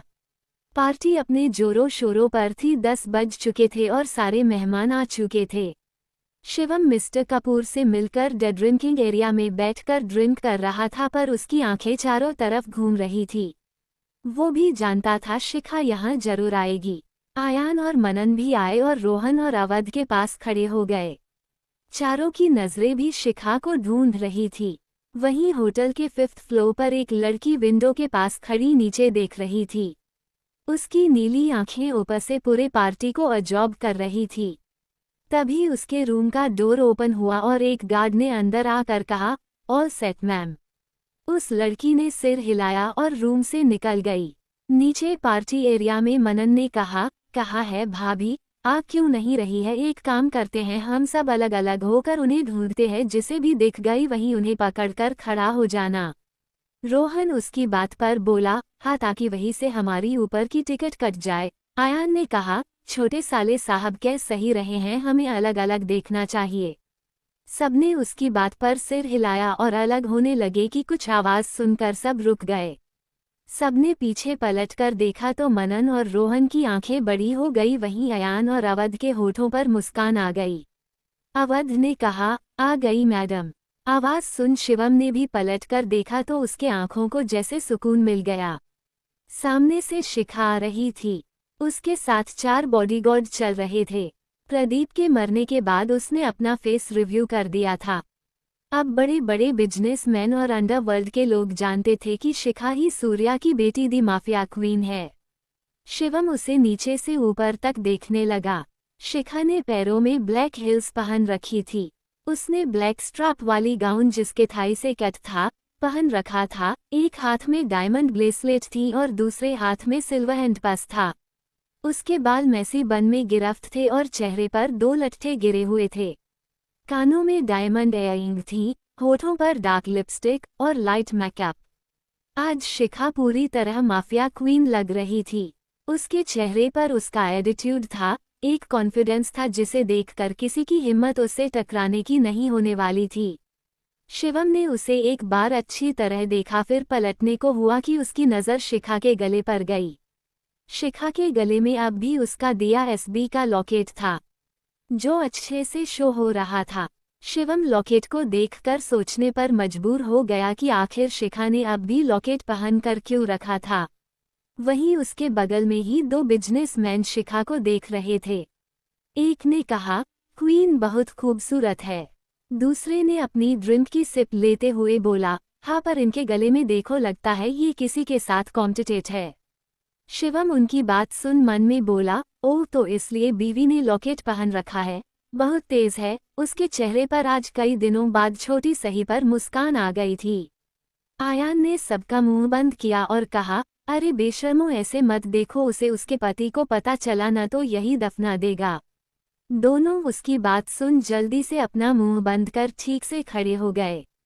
वहीं अवध ने रोहन को कुछ इशारा किया तो रोहन पलके झपकाते हुए बोला, अयान सर आपको भी मीरा को लेकर आना चाहिए था, देखिए सब अपनी बीवी के साथ आए हैं। आयान ने एक नज़र अवध को देखा फिर ड्रिंक करते हुए बोला, वो लिटिल के साथ रहना चाहती थी।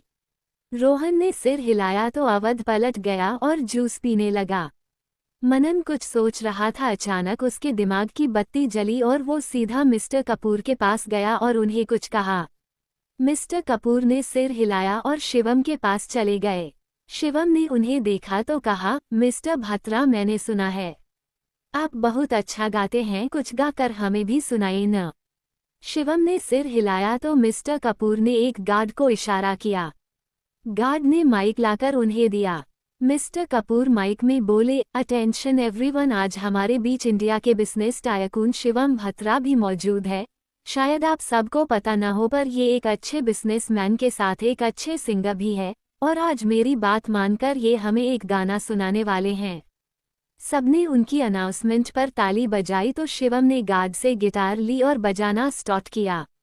उसका सिर नीचे झुका हुआ था और उसने गाने के बोल गाए, आसमान तेरा मेरा हुआ, ख्वाब की तरह धुआं धुआं। आवाज सुनकर शिखा जो एक बिजनेसमैन से बात कर रही थी उसने पलटकर उसे देखने लगी। उसके साथ सीड भी खड़ा था और दोनों के हाथों में ड्रिंक थी। आसमान तेरा मेरा हुआ, सांस की तरह रोआ रोआ।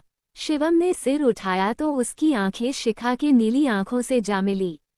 हो जाए जहां तू जाए, पाए मुझे ही पाए, साए ये मेरे है तुझ में समाए। शिखा ने उससे नजरें नहीं फेरी, वो भी उसके आंखों में ही देख रही थी। शिवम ने गिटार एक लड़के को दिया और खुद खड़ा होकर शिखा के पास जाने लगा।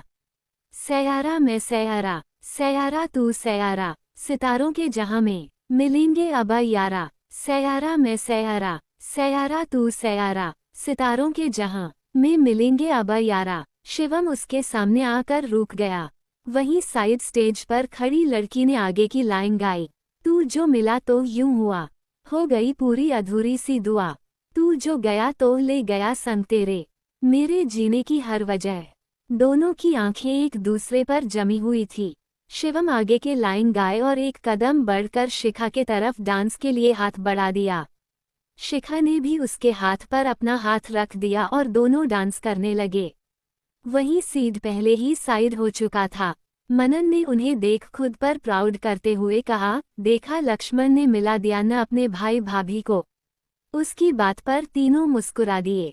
हो जाए जहां तू जाए, पाए मुझे ही पाए, साए ये मेरे हैं तुझ में समाए। शिवम शिखा को गोल गोल घुमाते हुए गाया, सयारा मैं सयारा, सयारा तू सयारा, सितारों के जहां में मिलेंगे अब यारा। सयारा मैं सयारा, सयारा तू सयारा, सितारों के जहां में मिलेंगे अब यारा। शिवम ने झटके से शिखा को रोककर अपने करीब खींच लिया।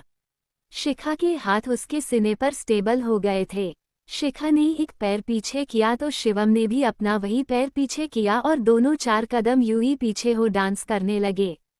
तुम पे मिटी तुमसे बानी, तुमसे हुआ है हाँ, खुद पे यकीन, तू जो नहीं तो ना सही, मैं हूँ यहाँ तो तू है यहीं कहीं। शिवम एक बार फिर से उसे गोल घुमाने लगा था पर इस बार प्यार से नहीं गुस्से से।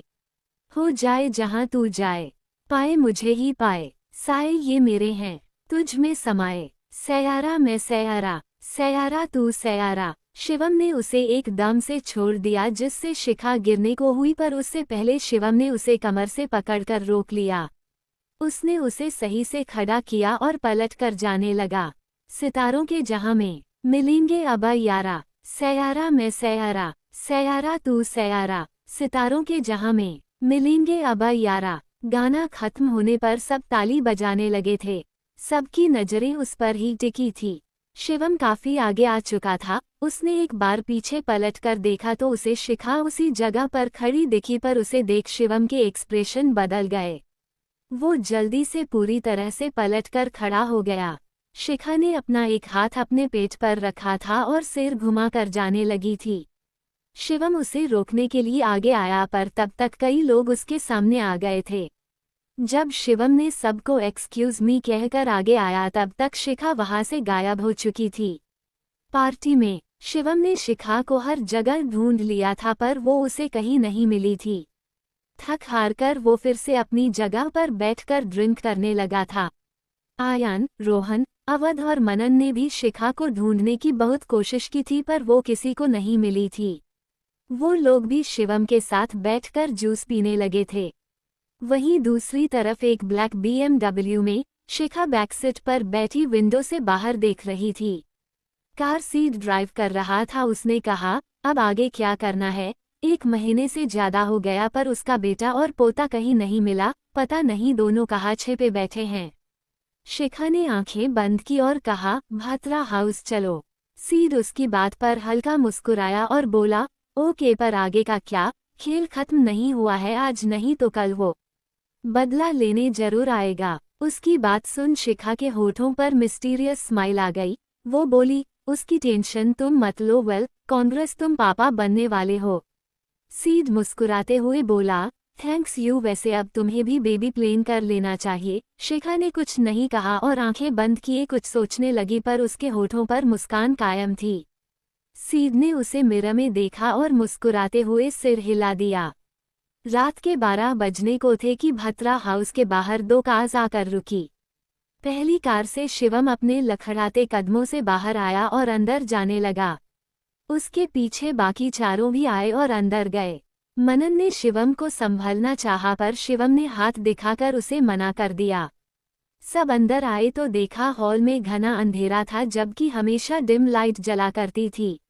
मनन ने चारों तरफ देखा और अयान का हाथ पकड़कर बोला, इतना अंधेरा क्यों है भाई? कहीं कोई भूत वूत हमारे स्वागत के लिए खड़ा ना हो। रोहन, जाकर लाइट ऑन कर। रोहन ने अवध का हाथ कसकर पकड़ा हुआ था। वो बोला, मैं नहीं जा रहा, मुझे कुछ हो गया तो मेरी रीटा का क्या होगा? तभी शिवम ने नशे में धुत आवाज लगाई, बीवी। उसकी आवाज सुन सब उसे अजीब नजरों से देखने लगे। मनन ने कहा, भाई को अंधेरे में भाभी दिख रही है क्या? जैसे फिल्मों में दिखाते हैं प्यार में पागल इंसान को, चारों तरफ अंधेरा और बीच की रोशनी में अपनी महबूबा दिखती हैं, कुछ वैसा ही भाई को भी तो नहीं दिखने लगा। आयान ने दोनों की बकवास पर चीढ़कर कहा, चुप करो दोनों, इसे चढ़ गई है, पकड़ो और रूम में ले जाओ, वरना शोर मचाकर सबको जगा देगा। तभी सारी लाइट ऑन हो गई। अचानक लाइट ऑन होने से सबने अपनी आंखें बंद कर ली और फिर से खोली तो सब हैरान रह गए।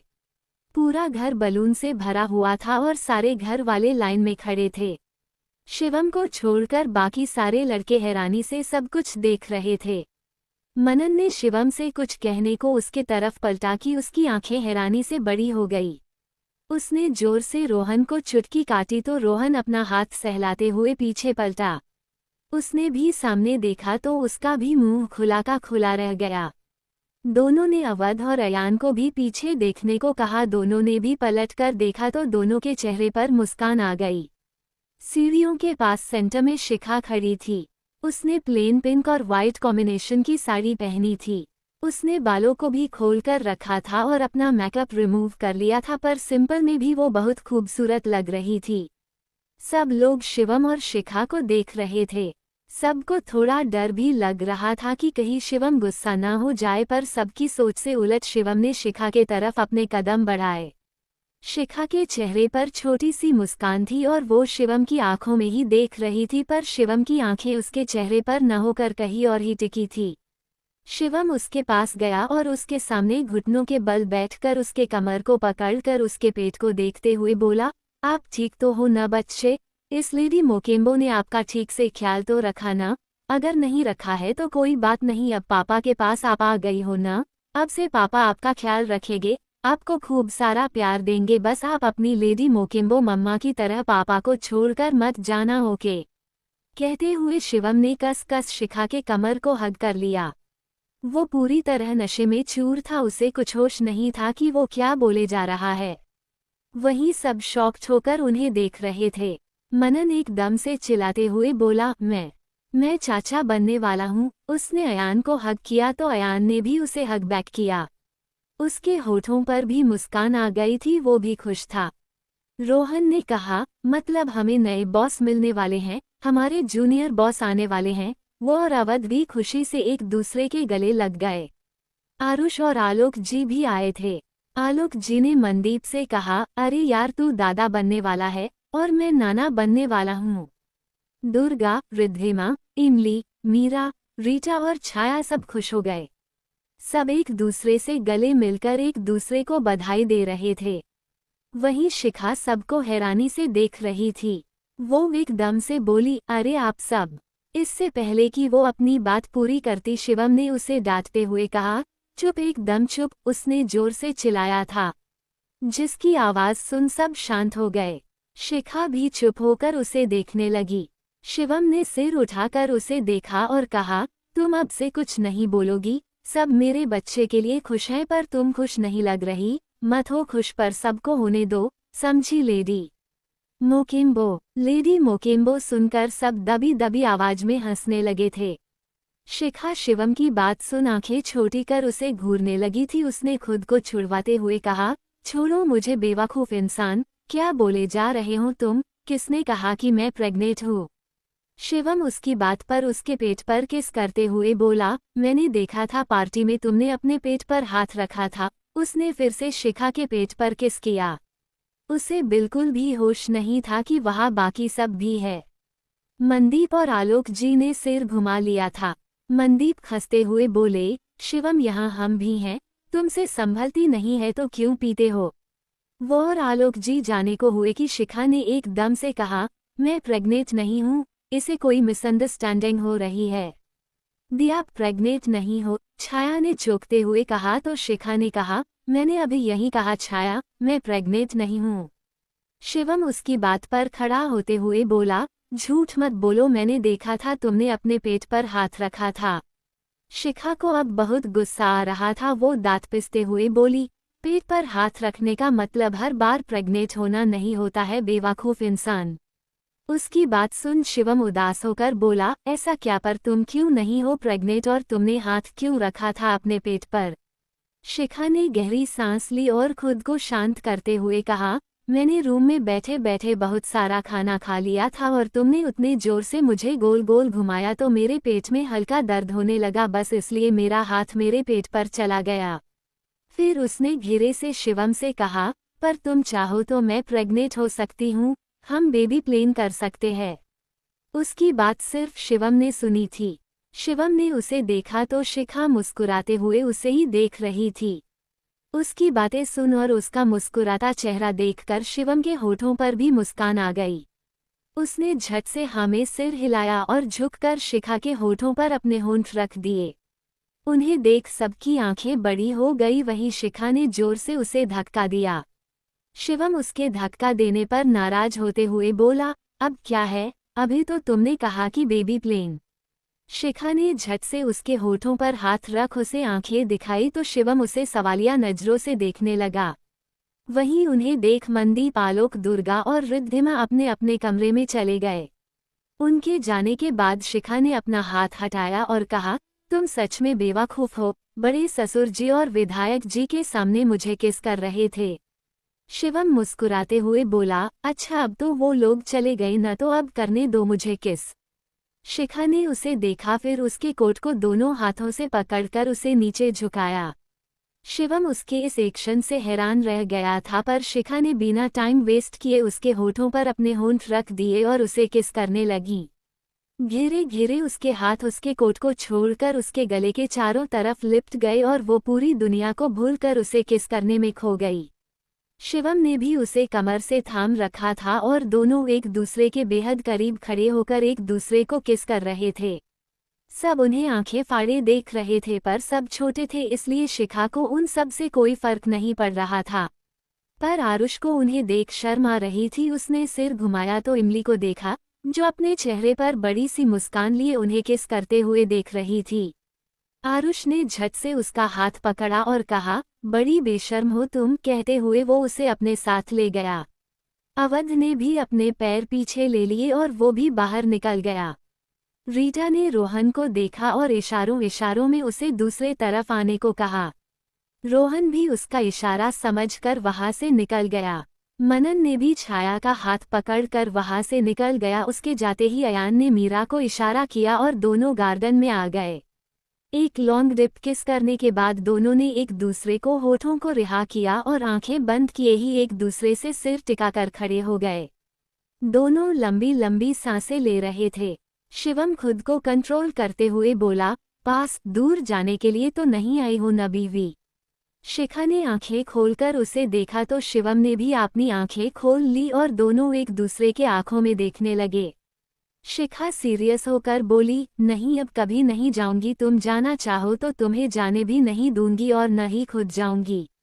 उसने उसके होठों पर लाइट किसकर उसकी आंखों में देखते हुए कहा, बेवकूफ इंसान, शिखा ऑलवेज लव।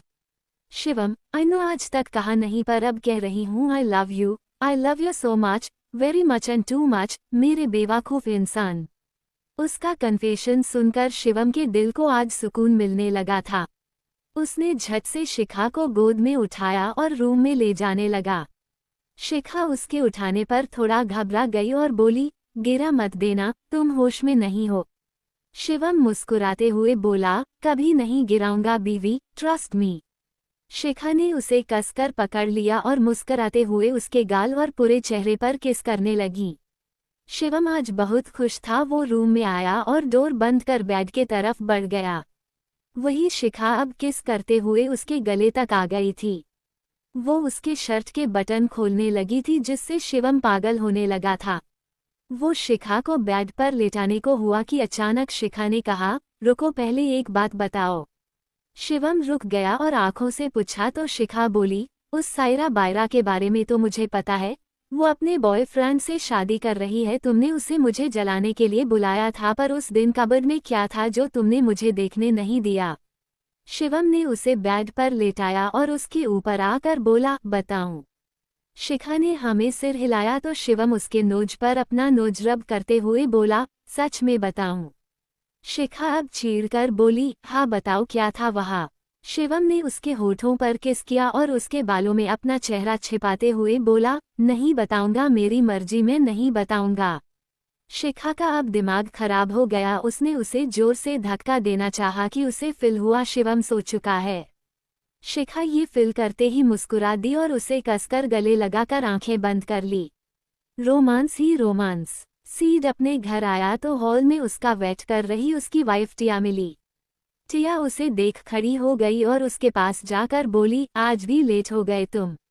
सीड उसे देख मुस्कुराया और उसे कमर से पकड़कर अपने करीब कर उसके लिप्स पर लाइट किस करते हुए बोला, सॉरी जान, लेट हो गया। तुम्हें पता है न, मेरा काम ही ऐसा है कि टाइम की कुछ खबर नहीं होती। टिया ने सिर हिलाया और मुस्कुराकर बोली, ओके अब चलो डिनर कर लो या खाकर आए हो। सीड ने उसके पेट को देखते हुए कहा, तुमने खाया। टिया ने हमें सिर हिलाया तो सीड ने कहा, मैंने भी खा लिया है, अब चलो सोते हैं, मैं बहुत थक गया हूँ। टिया ने हाँ कहा और दोनों यूं ही बातें करते हुए अपने कमरे में चले। उस दिन नशे में एंटीमेंट होने के बाद दोनों ने एक दूसरे से बात कर शादी कर ली थी। दोनों को एक दूसरे के बारे में सब पता था। सीड जानता था कि टिया शिवम को पसंद करती थी, पर उसकी हाँ सुन इसने भी मना नहीं किया। सीड ने उसे अपने बारे में भी सब कुछ बता दिया था। टिया को भी इस बात से कोई प्रॉब्लम नहीं थी कि सीड शिखा के लिए फीलिंग रखता था। दोनों ने एक वक्त किसी और को चाहा था, पर वक्त के साथ दोनों को एक दूसरे का साथ पसंद आने लगा और दोनों आज एक दूसरे के साथ एक हैप्पी मैरिड लाइफ जी रहे थे। और टिया 1 मंथ प्रेग्नेंट भी थी, जिससे दोनों के बीच बची थोड़ी बहुत दूरियां भी पूरी तरह खत्म हो गई थी। भत्रा हाउस। आरुष इमली को लेकर उसके सर्वेंट क्वार्टर में आ गया था। रूम में आकर इमली ने अपना हाथ छुड़वाते हुए कहा, छोड़ो मेरा हाथ, सब तो देख रहे थे, मैं भी देख लेती तो क्या हो जाता। जिंदगी में पहली बार लाइव किस सीन देखने को मिला था, पर तुम्हारी वजह से वो भी पूरा नहीं देख पाए। आरुष सिर हिलाते हुए बोला, वो सारे बड़े हैं पर तुम बच्ची हो। मैं बच्ची नहीं हूँ, जल्द ही 19 की होने वाली हूँ, इमली ने चीड़ कर कहा तो आरुष उसके करीब जाते हुए बोला, हम तो तुम्हें भी किस करने का मन करने लगा है क्या? आरुष ने बस उसे झेड़ते हुए कहा था, पर इमली उसकी बात सच समझते हुए बोली, हाँ तुम्हें पता है मेरा कोई बॉयफ्रेंड नहीं है, आज तक एक किस भी नहीं किया है, वैसे तुम्हारी गर्लफ्रेंड है क्या? आरुष नमे सिर हिलाते हुए बोला, नहीं मेरी भी कोई नहीं है। उसे ध्यान नहीं था कि वो इमली के कितने करीब खड़ा है और इमली उसे किन निगाहों से देख रही है। आरुष ने उसे देखा तो इमली मुस्कुराते हुए बोली, तो चलो आज से मैं तुम्हारी गर्लफ्रेंड, चलो किस करते हैं।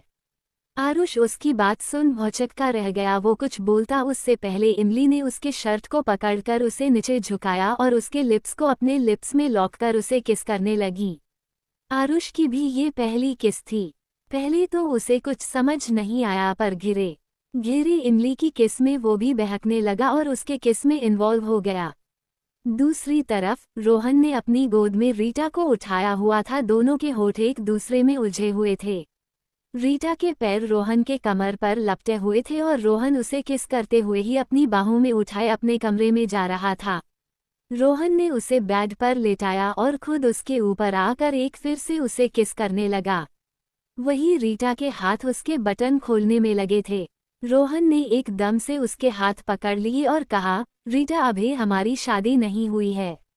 रीटा अपना हाथ छुड़वा कर फिर से उसके बटन खोलते हुए बोली, तो कल ही कोर्ट में जाकर लेंगे शादी, फिलहाल तुम डिस्टर्ब मत करो, याद है न ससुर जी ने क्या कहा था। रोहन उसकी बात सुन मुस्कुरा दिया। वो समझ चुका था आज रीटा बिना उसकी हुए मानेगी नहीं।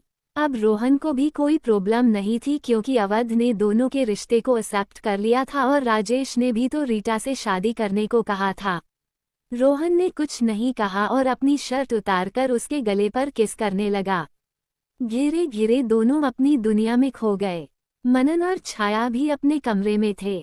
छाया मनन के नीचे बेड पर लेटी हुई थी और नमे सिर हिला रही थी। वही मनन उसके ऊपर शर्ट लेस था और वो बच्चों की तरह हाँ में सिर हिला रहा था। छाया ने कहा, मनन जी आप बहुत परेशान करते हैं, मैं आपकी शिकायत दी से करूंगी।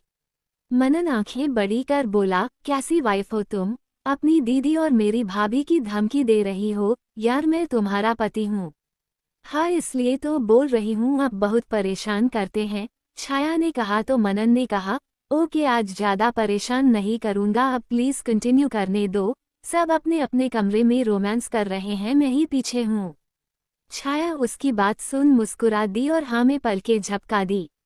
उसकी हाँ देख मानो मनन की तो आज लॉटरी निकल गई।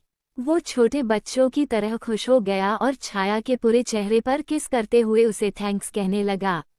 मीरा का कमरा। आयान सोफे पर बैठा हुआ था और मीरा मुंह फुलाए उसकी गोद में बैठी हुई थी।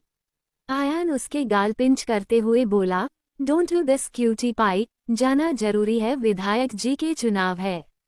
मीरा ने कहा, तो आप जाओ, मुझे क्यों लेकर जा रहे हो? मैं नहीं जाना चाहती, मुझे कुछ दिन यहीं रहना है। आयान ने उसे देखा फिर कहा, ठीक है पर सिर्फ 1 वीक, उसके बाद तुम्हें आना पड़ेगा। यू नो न, मुझे तुम्हारे बिना नींद नहीं आती। मीरा मुस्कुराते हुए बोली, हाँ पक्का, मैं 1 वीक बाद आ जाऊंगी। अच्छा अब चलिए सो जाते हैं, कल भाई का बर्थडे सेलिब्रेट करना है, बहुत सारी तैयारियां करनी है। वो उठने को हुई कि अयान ने उसे कमर से पकड़ लिया और कहा, तुम तो बहुत सेल्फिश हो, अपना काम निकलवा कर जा रही हो। मेरा क्या, 1 वीक दूर रहने वाला हूँ, उसके लिए रिचार्ज तो कर दो। उसके हाथ मीरा के थाई पर घूम रहे थे। मीरा उसकी बात समझ रही थी। वो उसके सीने में मुंह छिपाते हुए बोली, हाँ तो मैंने मना कब किया है, कर लीजिए खुद को रिचार्ज। आयान ने उसकी बात पर उसके बालों पर किस किया, फिर उसे गोद में उठाकर बेड पर ले गया। मीरा की एज को ध्यान में रखते हुए आयान उसके साथ बहुत जेंटल रहता था। उसके करीब भी इन 1.5 महीनों में वो सिर्फ 2 ही बार गया था। मीरा को उसका खुद का इतना ख्याल रखना बहुत अच्छा लगता था। आयान ने उसे बेड पर लेटाया और अपनी टी शर्ट को उतार कर उसकी टी शर्ट को ऊपर कर उसके कमर पर के तिल को किस और सक करने लगा। जब मीरा से बर्दाश्त नहीं हुआ तो उसने आयान को पकड़कर अपने ऊपर खींच लिया और उसके होठों पर किस करने लगी। आयान भी उसका पूरा साथ दे रहा था। थोड़ी देर में ही ये दोनों भी एक दूसरे में ही खो गए। जहाँ सब रोमांस कर रहे थे, वही अवध चांद को देख रहा था। उसकी लाइफ में कोई नहीं थी और न ही वो किसी को अपने लाइफ में लाने वाला था। उससे थोड़ी दूरी पर मोहिनी खड़ी थी, उसका भी हाल अवध जैसा ही था। वो भी अकेली थी। दोनों चांद को देख रहे थे पर कोई था जो मोहिनी को देख रहा था। वो थे राजेश। राजेश अपने होठों पर मुस्कान लिए मोहिनी को देख रहे थे। दोनों के जाने का वक्त अभी नहीं आया था। दोनों को मुक्ति मिलने के लिए अपने बेचैन दिल को शांत करने की जरूरत थी। सुबह का वक्त। शिवम और शिखा मस्त होकर सो रहे थे। शिवम की आंखें हल्की हल्की खुलने लगी तो उसे अपने सिर में तेज दर्द महसूस हुआ, पर तभी उसकी नज़र अपने साथ सो रही शिखा पर गई। शिखा को देख उसे कल रात की सारी बातें याद आ गई और उसका सिर दर्द एक पल में छूमंतर हो गया। उसने शिखा को देखा तो पाया शिखा की साड़ी उसके कंधे से सरक गई थी। उसकी गौरी कमर भी शिवम के सामने थी। शिवम ने एक नज़र उसके चेहरे को देखा, फिर उसके गले और कंधे पर किस करने लगा। वो पहले तो बहुत सॉफ्टली किस कर रहा था, पर उसके बाद वो आउट ऑफ कंट्रोल होने लगा और उसने शिखा के कॉलर बोन पर जोर से काटा। फिर क्या था, उसके काटते ही शिखा की भी आंखें खुल गई। उसने शिवम को देखा जो उसमें खोया हुआ था। शिवम के किस करने से शिखा भी मदहोश होने लगी थी। उसने अपनी आंखें बंद कर ली और उसे फील करने लगी, पर फिर एकदम से अपनी आंखें खोलकर शिवम का हाथ पकड़ लिया। शिवम ने सिर उठाकर उसे देखा तो शिखा ने कहा, पहले बताओ उस कबर्ड में क्या था। शिवम ने उसकी बात पर उसे आंखें छोटी कर देखा और कहा, बीवी तुम्हारी गाड़ी उसमें ही क्यों अटकी हुई है, बाद में मैं बता दूंगा, इन्फेक्ट दे दूंगा, जो भी है तुम्हारे लिए ही है। शिवम ने उसे किस करना चाहा कि शिखा उसे बेड पर धक्का देकर बोली, मेरे लिए है तो मुझे दो, वरना 100 मीटर की दूरी बनाए रखो। अब शिवम के पास अब कोई और ऑप्शन नहीं था। वो उठा और कबर्ड खोलकर एक बॉक्स बाहर निकाला। बॉक्स को देखकर शिखा समझ गई कि उसमें क्या है, पर उसे ये समझ नहीं आ रहा था कि इसे छिपाने जैसा क्या था। शिवम ने बॉक्स खोला तो शिखा की आंखें हैरानी से बड़ी हो गई। वो बेड पर घुटनों के बल खड़ी हो गई और बॉक्स को देखते हुए बोली, ये तो उस दिन वाली रिंग है, 25 करोड़ वाली, पर तुमने इसे कब खरीदा और क्यों खरीदा, और एक मिटन जब खरीद ही लिया था तो मुझे दिया क्यों नहीं, छिपा कर क्यों रखा था। शिवम उसके रिंग फिंगर में रिंग पहनाते हुए बोला, तुम्हें पसंद आई थी न, इसलिए खरीद ली थी। उसने उसके हाथ पर किस किया और घिरे घिरे ऊपर की तरफ बढ़ने लगा कि शिखा उसे फिर से रोकते हुए बोली, तो अब तक दिया क्यों नहीं। उसका सवाल सुन शिवम ने कसकर अपनी आंखें बंद कर ली और मन में कहा, बीवी को सब जानना होता है, अगर सच कह दिया तो पता नहीं क्या बवाल करेगी। उसने शिखा को देखा जो उसे ही देख रही थी। उसे अपने जवाब का इंतजार था। शिवम ने एक गहरी सांस ली और कहा, वो मुझे लगा था कि अगर तुम चली जाओगी तो तुम्हें 25 करोड़ का चूना लग जाएगा, है न। शिखा ने उसे घूरते हुए कहा तो शिवम जल्दी से बात बदलते हुए बोला, अरे मैं कोई स्पेशल दिन के इंतजार में था, जैसा तुम सोच रही हो वैसा कुछ नहीं है। शिखा ने उसे अपनी आईब्रो उठाकर देखा तो शिवम बहाने सोचने लगा, पर तभी शिखा उसके गले में हाथ डालते हुए बोली, हैप्पी बर्थडे। शिवम ने उसे देखा तो पाया शिखा उसे ही मुस्कुराते हुए देख रही थी। शिवम ने उसे कमर से थाम लिया और कहा, खाली हाथ बर्थडे विश कर रही हो बीवी। शिखा अपनी रिंग देखते हुए बोली, जो मेरा है वो तुम्हारा भी तो है, तुमने 25 करोड़ खर्चे कर दिए, अब मैं क्या दूं तुम्हें। शिवम ने उसे आंखें छोटी कर देखा, फिर उसके रेड चेरी जैसे होठों को देखकर बोला, तुम कुछ मत दो, बस जो मेरा है मुझे लेने दो। शिखा ने उसे नासमझी में देखा तो शिवम ने उसे एक स्माइल पास की और उसके होठों को अपने गिरफ्त में लेकर उसे किस करने लगा। शिखा भी उसका पूरा साथ दे रही थी। दोनों एक दूसरे को हंगरी किस कर रहे थे। Romance accident and 25 years later. Shivam और शिखा के होठ आपस में उलझे हुए थे और दोनों ही एक दूसरे को हंगरी किस कर रहे थे। उन्हें देख ऐसा लग रहा था जैसे उनके बीच किस की कंपटीशन हो रही हो और दोनों ही जीतने के लिए अपना 100% दे रहे हो। जब दोनों को सांस लेने में प्रॉब्लम होने लगी तब दोनों ने एक दूसरे के होठों को रिहा किया।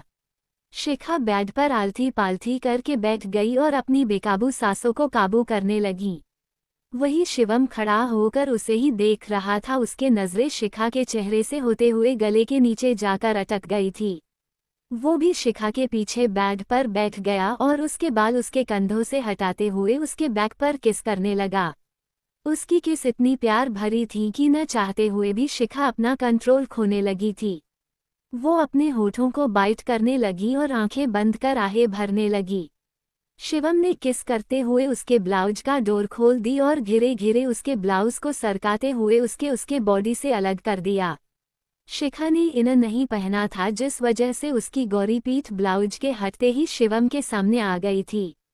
शिखा ने ब्लैकेट को अपनी मुट्ठी में भर रखा था। उसकी सांसें तेज होने लगी थी। वही शिवम एक बार फिर से उसे प्यार करते हुए उसे अपना बनाने में लगा था। जब शिखा से बर्दाश्त नहीं हुआ तो वो घूम गई और कसकर शिवम के गले से लग गई। शिवम ने भी उसे अपनी बाहों में भर लिया। उसके होठों पर मुस्कान आ गई थी। वो शिखा की हालत समझ रहा था, पर वो अभी उसे और परेशान करना चाहता था, इसलिए उसने गले लगाए ही उसके हाथ को पकड़कर उसके हाथ पर किस करने लगा। शिखा अपना चेहरा उसके गले पर रब करते हुए बोली, सुबह का टाइम है, कोई आ जाएगा तो आ जाने दो। सबको पता है तुम 1.5 महीने बाद मुझे मिली हो, तो इन 1.5 महीनों की दूरियों को मिटाने में वक्त तो लगेगा ही, शिवम ने किस करते हुए कहा। उसकी बात सुन शिखा मुस्कुरा दी। वो भी शिवम से दूर नहीं जाना चाहती थी। इंतजार तो उसने भी बहुत किया था। शिखा उसके सीने से लगे हुए ही उसके शर्ट के बटन खोलने लगी। वही शिवम अब उसका साथ पाकर और ज्यादा एक्साइटेड हो गया। उसने घेरे से किसी कांच की गुड़िया की तरह शिखा को बेड पर लेटाया और उसकी बंद आंखें देखकर बोला, मुझे देखो बीवी। शिखा ने बड़ी मुश्किल से आंखें खोलकर उसे देखा, फिर झट से अपनी आंखें बंद कर ली। शिवम जानबूझकर उसके पूरे बॉडी पर अपने हाथ घुमा रहा था। शिखा का लाल चेहरा देख उसने मुस्कुराते हुए उसके फोरहेड पर किस किया, फिर उसके नोज पर किस किया, फिर उसके होठों से होते हुए उसके गले और सीने पर किस करने लगा। शिखा ने उसके सारे बटन खोल दिए और उसके शर्ट को उसकी बॉडी से अलग करते हुए उसके गले पर किस करने लगी। शिवम किस करते हुए उसके नावेल पर आ गया और हाथ बढ़ाकर घिरे घिरे उसकी साड़ी खोल उसकी बॉडी से अलग कर दिया। शिखा के हाथ उसके बालों और कंधों पर कसते जा रहे थे। उसकी आहें और सिसकियां तेज होने लगी थी। शिवम ने प्यार से उसे अपने आगोश में लिया और दोनों एक दूसरे में खोते चले गए। उनके प्यार की गवाही दोनों की भारी सांसें और धड़कने दे रही थी। उसका कमरा शिखा के सिसकियों से गूंज रहा था और शिवम बस उसे प्यार करने में खोया हुआ था। 3 मंथ लेटर, 6 मंथ्स पूरे होने के बाद दोनों कानूनी तौर पर हस्बैंड वाइफ नहीं रहे थे, पर फिर भी दोनों साथ में रहा करते थे। किसी को कोई प्रॉब्लम भी नहीं थी, सब उन्हें साथ देख खुश थे। रीटा और रोहन की शादी कोर्ट में हो गई थी। रीटा 2 मंथ प्रेग्नेंट भी थी। सब अपनी अपनी लाइफ में खुश थे। शिवम का कमरा, शिखा और शिवम एक दूसरे के बाहों में सो रहे थे। दोनों के ऊपर सिर्फ एक ब्लैंकेट था। शिखा की आंखें खुली तो उसने शिवम को अपने सामने पाया। उसे देख उसके होठों पर मुस्कान आ गई। उसने आगे बढ़कर उसके गाल पर किस किया और उठने लगी कि शिवम ने उसे पकड़कर अपनी बाहों में भरते हुए बोला, मैं बच्चा नहीं हूँ जो तुम गाल पर किस कर रही हो, करना ही है तो लिप्स पर किस देती जाओ। शिखा ने उसे आंखें छोटी कर देखा और कहा, तुम्हें नहीं लगता तुम बहुत लालची हो? पूरी रात मैं तुम्हारे पास थी, फिर भी तुम्हें अभी और रोमांस करना है। शिवम उसके ऊपर आते हुए बोला, बीवी तुम लड़की हो न, इसलिए नहीं समझती। हम लड़के दिन रात अपनी बीवियों को प्यार करे, फिर भी हमें कम ही लगता है। शिखा ने उसे जोर से धक्का दिया और कहा, हाँ तुम लड़कों को तो कम ही लगेगा, आखिर दर्द तो हमें होता है न। शिवम बच्चों की तरह मुंह बनाकर बोला, बीवी तुम समझ नहीं रही हो। देखो रोहन को, वो मुझसे छोटा है पर वो पापा बनने वाला है, और एक हम हैं, 9 महीने से साथ में है। लेकिन कहते हुए वो रुक गया। उसने शिखा को देखा जो आंखें नीचे किए बैठी थी। शिवम ने उसे देख कसकर अपनी आंखें बंद कर ली। वो भूल कैसे गया था कि कुछ दिन पहले ही तो दोनों डॉक्टर के पास गए थे, जिसमें डॉक्टर ने शिखा के बारे में बताया था। शिखा को एक बार उसके पेट में गोली लगी थी, जिस वजह से उसके प्रेग्नेंट होने के चांसेस बहुत कम थे। पर डॉक्टर ने कहा था कि प्रॉपर ट्रीटमेंट होने पर वो प्रेग्नेंट हो सकती है। शिवम ने उसे देखा, फिर अपने कपड़े पहनकर उसके सामने घुटनों के बल बैठ गया। वो उसका हाथ अपने हाथों में भरते हुए बोला, बीवी सैड मत हो, माँ कहती है ये सब ऊपर वाले के हाथ में होता है, अगर शिव जी ने चाहा तो हम भी जल्द ही पेरेंट्स बनेंगे। शिखा ने इस पर कुछ नहीं कहा और उठकर वॉशरूम में चली गई। उसने मिरर में खुद को देखा और कहा, और कब तक इंतजार करूं? उसकी आंखें हल्की नम हो चुकी थी। वो जानती थी शिवम दिखाता नहीं है, पर उसे बच्चा चाहिए था। वो जल्द से जल्द पापा बनना चाहता था। थोड़ी देर बाद शिखा मिरर के सामने खड़ी हो गई। वो अपने बालों में कंघी कर रही थी और शिवम वॉशरूम में था। शिखा ने कंघी रखी और अपना फोन उठाकर पीछे पलटकर देखा तो तुरंत अपने सीने पर हाथ रख लिया। उसके ठीक पीछे मोहिनी खड़ी थी। वो मोहिनी को देख घिरे से बोली, ये सासू माँ भी न कभी सच में मुझे हार्ट अटैक देकर मानेगी? बिन मौसम बरसात की तरह कभी भी कहीं भी टपक जाती हैं। मोहिनी ने उसे देखा, वो उसकी बात सुन रही थी, पर उसने उसकी बातों को इग्नोर किया और कुछ कहा, जिसे सुनकर शिखा के हाथ से फोन गिर गया। तभी वॉशरूम से शिवम भी बाहर आया। शिखा ने सिर घुमाकर उसे देखा। शिवम खुश था, पर शिखा की आंखें लाल हो गई थी। वो झट से गई और शिवम के गले से लग गई। शिवम को कुछ समझ नहीं आया, पर उसने भी शिखा को अच्छे से अपनी बाहों में भर लिया। मोहिनी ने दोनों को देखा और खुद से बोली, वक्त से कोई नहीं जीत सकता, वक्त आ रहा है उनके फिर से मिलने का। सच्ची मोहब्बत कभी अधूरी होकर भी अधूरी नहीं होती। उसने एक बार दोनों को देखा, फिर वो वहां से गायब हो गई।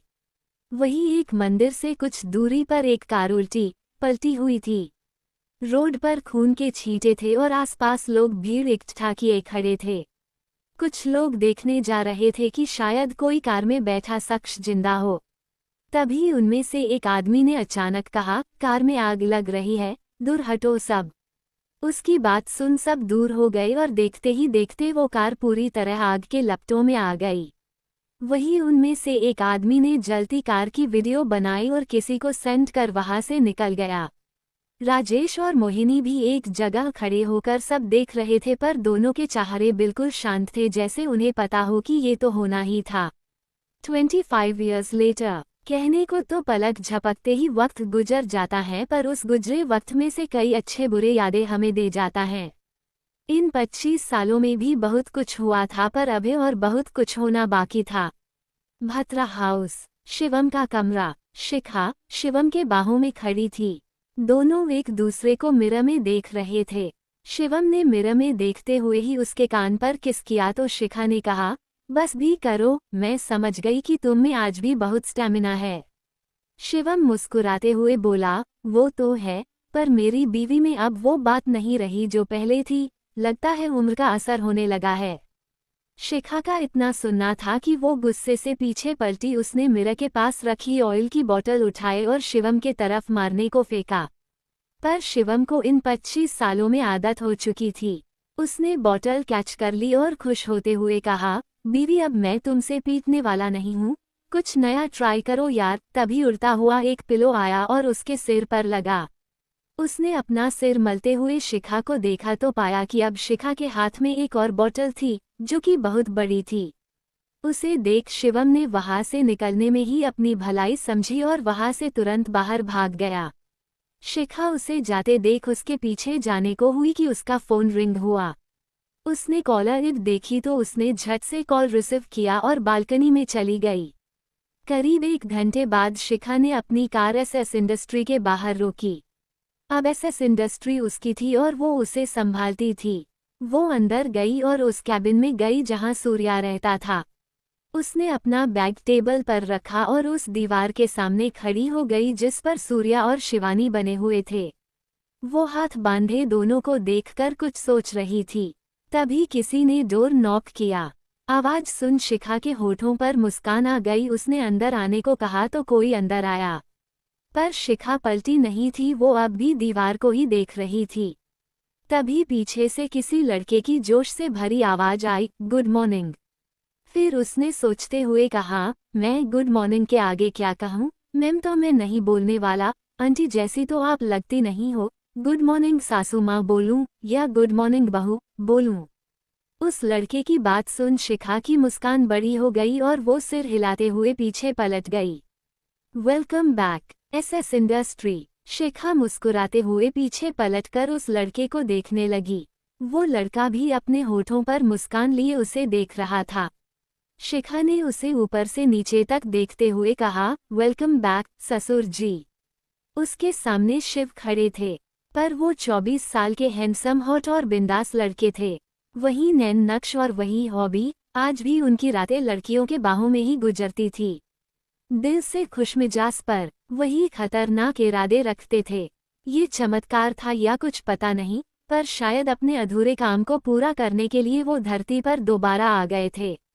उन्होंने सिर हिलाया और कहा, ससुर जी मत बोलिए, मैं शिवशेखर नहीं हूँ, आई एम शिवा और इस बार तो आप मेरी सासू माँ बनी है।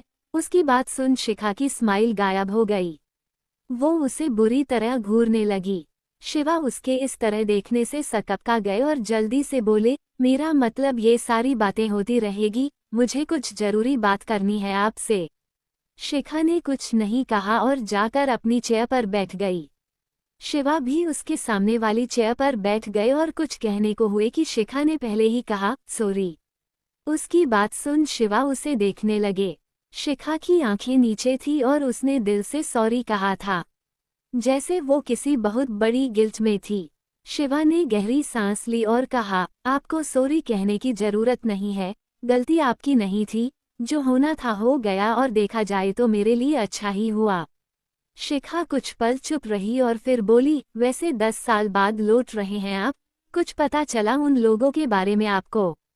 शिवा ने नमे सिर हिलाते हुए कहा, नहीं, पर इतना पता है कि वो लोग इंडिया में ही है, पर कहा ये ढूंढना बाकी है, डर लगे हुए हैं उनके पीछे और अब मैं भी आ गया हूँ तो मैं और आप मिलकर ढूंढ लेंगे। शिखा ने सिर हिलाया और कहा, तो अपने बेटे से मिलने कब आएंगे? उसने सिर्फ आपका चेहरा देखा है पर उसे नहीं पता कि आपको अपने पिछले जन्म का सब कुछ याद है। शिवा ने कुछ सोचकर कहा, मैं कल मिलने आऊंगा पर उसे अभी मत बताना कि मुझे सब कुछ याद है। शिखा ने हाँ कहा तो शिवा जाने को खड़ा हो गया पर फिर पलटकर बोला, आप बता सकती हैं कि वो? शिखा ने उसे बुरी तरह घूरते हुए कहा, वो अभी सिर्फ 21 की है, इसलिए आसपास भी मत भटकना उसके। शिवा उसकी धमकी सुन ठीक से खड़ा हो गया। शिखा ने अपना लैपटॉप खोला और अपने काम में लग गई। वही शिवा ने मन में कहा, मैंने तो इनकी लव स्टोरी बनाई थी पर ये तो मेरी लव स्टोरी में विलेन बन रही है, पर कोई बात नहीं, जो मेरा है मैं उसे लेकर रहूंगा। वो अपनी ही बातों पर मुस्कुरा रहे थे तभी शिखा ने लैपटॉप पर नजरें गड़ाए हुए ही कहा, मैं विलेन नहीं बन रही हूँ पर आपकी हरकतें देखकर मुझे विलेन बनना पड़ेगा। उसकी बात सुन शिवा की मुस्कुराहट तुरंत गायब हो गई। उन्होंने झट से कहा, उसकी जरूरत नहीं पड़ेगी, मैं ऐसा वैसा कुछ नहीं करूंगा जिससे आपको कष्ट हो। शिखा ने फिर से सिर हिलाया पर वो भी अच्छे से जानती थी कि शिवा को बोलने का कोई खास फायदा नहीं है, वो अपने मन की ही करने वालों में से है। शिवा जाने को हुआ कि एक बार फिर से डोर नॉक हुआ। शिखा ने आवाज सुनकर आंखें बंद कर बोली, ये आपसे सच्ची मोहब्बत करते हैं, कभी आपका पीछा नहीं छोड़ेंगे। शिवा उसकी बात पर मुस्कुराया कि कैबिन का डोर ओपन हुआ और एक और लड़का जिसकी उम्र भी शिवा जितनी ही थी वो अंदर आया। शिखा ने आंखें उठाकर दरवाजे के पास देखा कि उसके पीछे से राजेश ने कहा, आय हाय, मेरा पोता तो मुझसे भी ज्यादा हैंडसम और चार्मिंग है। शिखा ने उनकी बात पर धीमे से कहा, हाँ पर शकल के साथ अकल भी आपके जैसी ही है। राजेश ने ठीक से उसकी बात नहीं सुनी थी पर उसने फिलहाल शिखा की बात को इग्नोर किया और डोर के पास खड़े अपने पोते को देखने लगे। डोर के पास रेहान खड़ा था जिसकी शकल हुबहू राजेश जैसी थी और अकल भी उनसे ही मिलती थी। उसकी रातें भी लड़कियों के साथ गुजरती थी और वो भी राजेश की ही तरह खूबसूरत चेहरा देखकर उसे ताड़ने में लग जाता था। पर दिल में एक लड़की थी जिसके लिए वो पूरी तरह से पागल था। रेहान ने शिखा को देखा और कहा, गुड मॉर्निंग बड़ी मैम। शिखा ने सिर हिलाते हुए कहा, good morning and welcome back Rehan, Shiva को लेने आए हो? रेहान ने हमें सिर हिलाया और शिवा को बाहर आने का इशारा किया। शिवा और उसने दोनों ने शिखा को बाय कहा और दोनों वहां से बाहर निकल गए। शिवा और रेहान बचपन के दोस्त थे। रेहान शिवा से 3 महीने का छोटा था। दोनों अपनी पढ़ाई करने लंदन गए थे और वहीं पर उनकी दोस्ती हुई थी। आज दोनों बेस्ट फ्रेंड थे और रेहान शिवा का असिस्टेंट भी था। रेहान को शिवा ने अपने पिछले जन्म के बारे में सब कुछ बता दिया था, जिस पर वो यकीन भी करता था। दोनों बाहर आए तो रेहान ने कहा, आज क्लब में पार्टी रखी है, वहाँ आज फॉरेन की परियां भी आएगी। शिवा ने उसकी बात पर मुस्कुराते हुए उसे देखा और दोनों ने हाई फाई किया और वहां से निकल गए। इधर कैबिन में शिखा ने चेयर घुमाए और राजेश को देखकर बोली, आपका जाने का समय कब आएगा? राजेश मुस्कुराते हुए बोला, अरे बहू रानी, मैं चला जाऊंगा पर अकेले बिल्कुल नहीं जाऊंगा। शिखा ने सिर हिलाते हुए कहा, थोड़ा जल्दी लेकर जाइए उन्हें, मेरा सिर खाकर रख देती हैं वो। राजेश उनकी बात पर मुस्कुराए और वहां से गायब हो गए। थोड़ी देर काम करने के बाद शिखा के फोन पर शिवम का कॉल आया। उसने कॉल रिसीव किया और कहा, मैं कहीं नहीं जाऊंगी, तुम्हारी बेटी है, तुम जाओ और इस बार घर लेकर आना उसे, वरना अपनी बेटी के साथ तुम भी उसके हॉस्टल में ही रहना, कहकर शिखा ने बिना उसकी बात सुने कॉल कट कर दिया। वही शिवम अपने कैबिन में था। वो फोन को घूरते हुए बोला, मेरी बेटी क्या, बीवी वो तुम्हारी भी बेटी है। हाँ, गुण नहीं मिलते हैं पर है तो वो हम दोनों की ही बेटी। उसने अपने सिर पर हाथ रख लिया और कुछ सोचने लगा।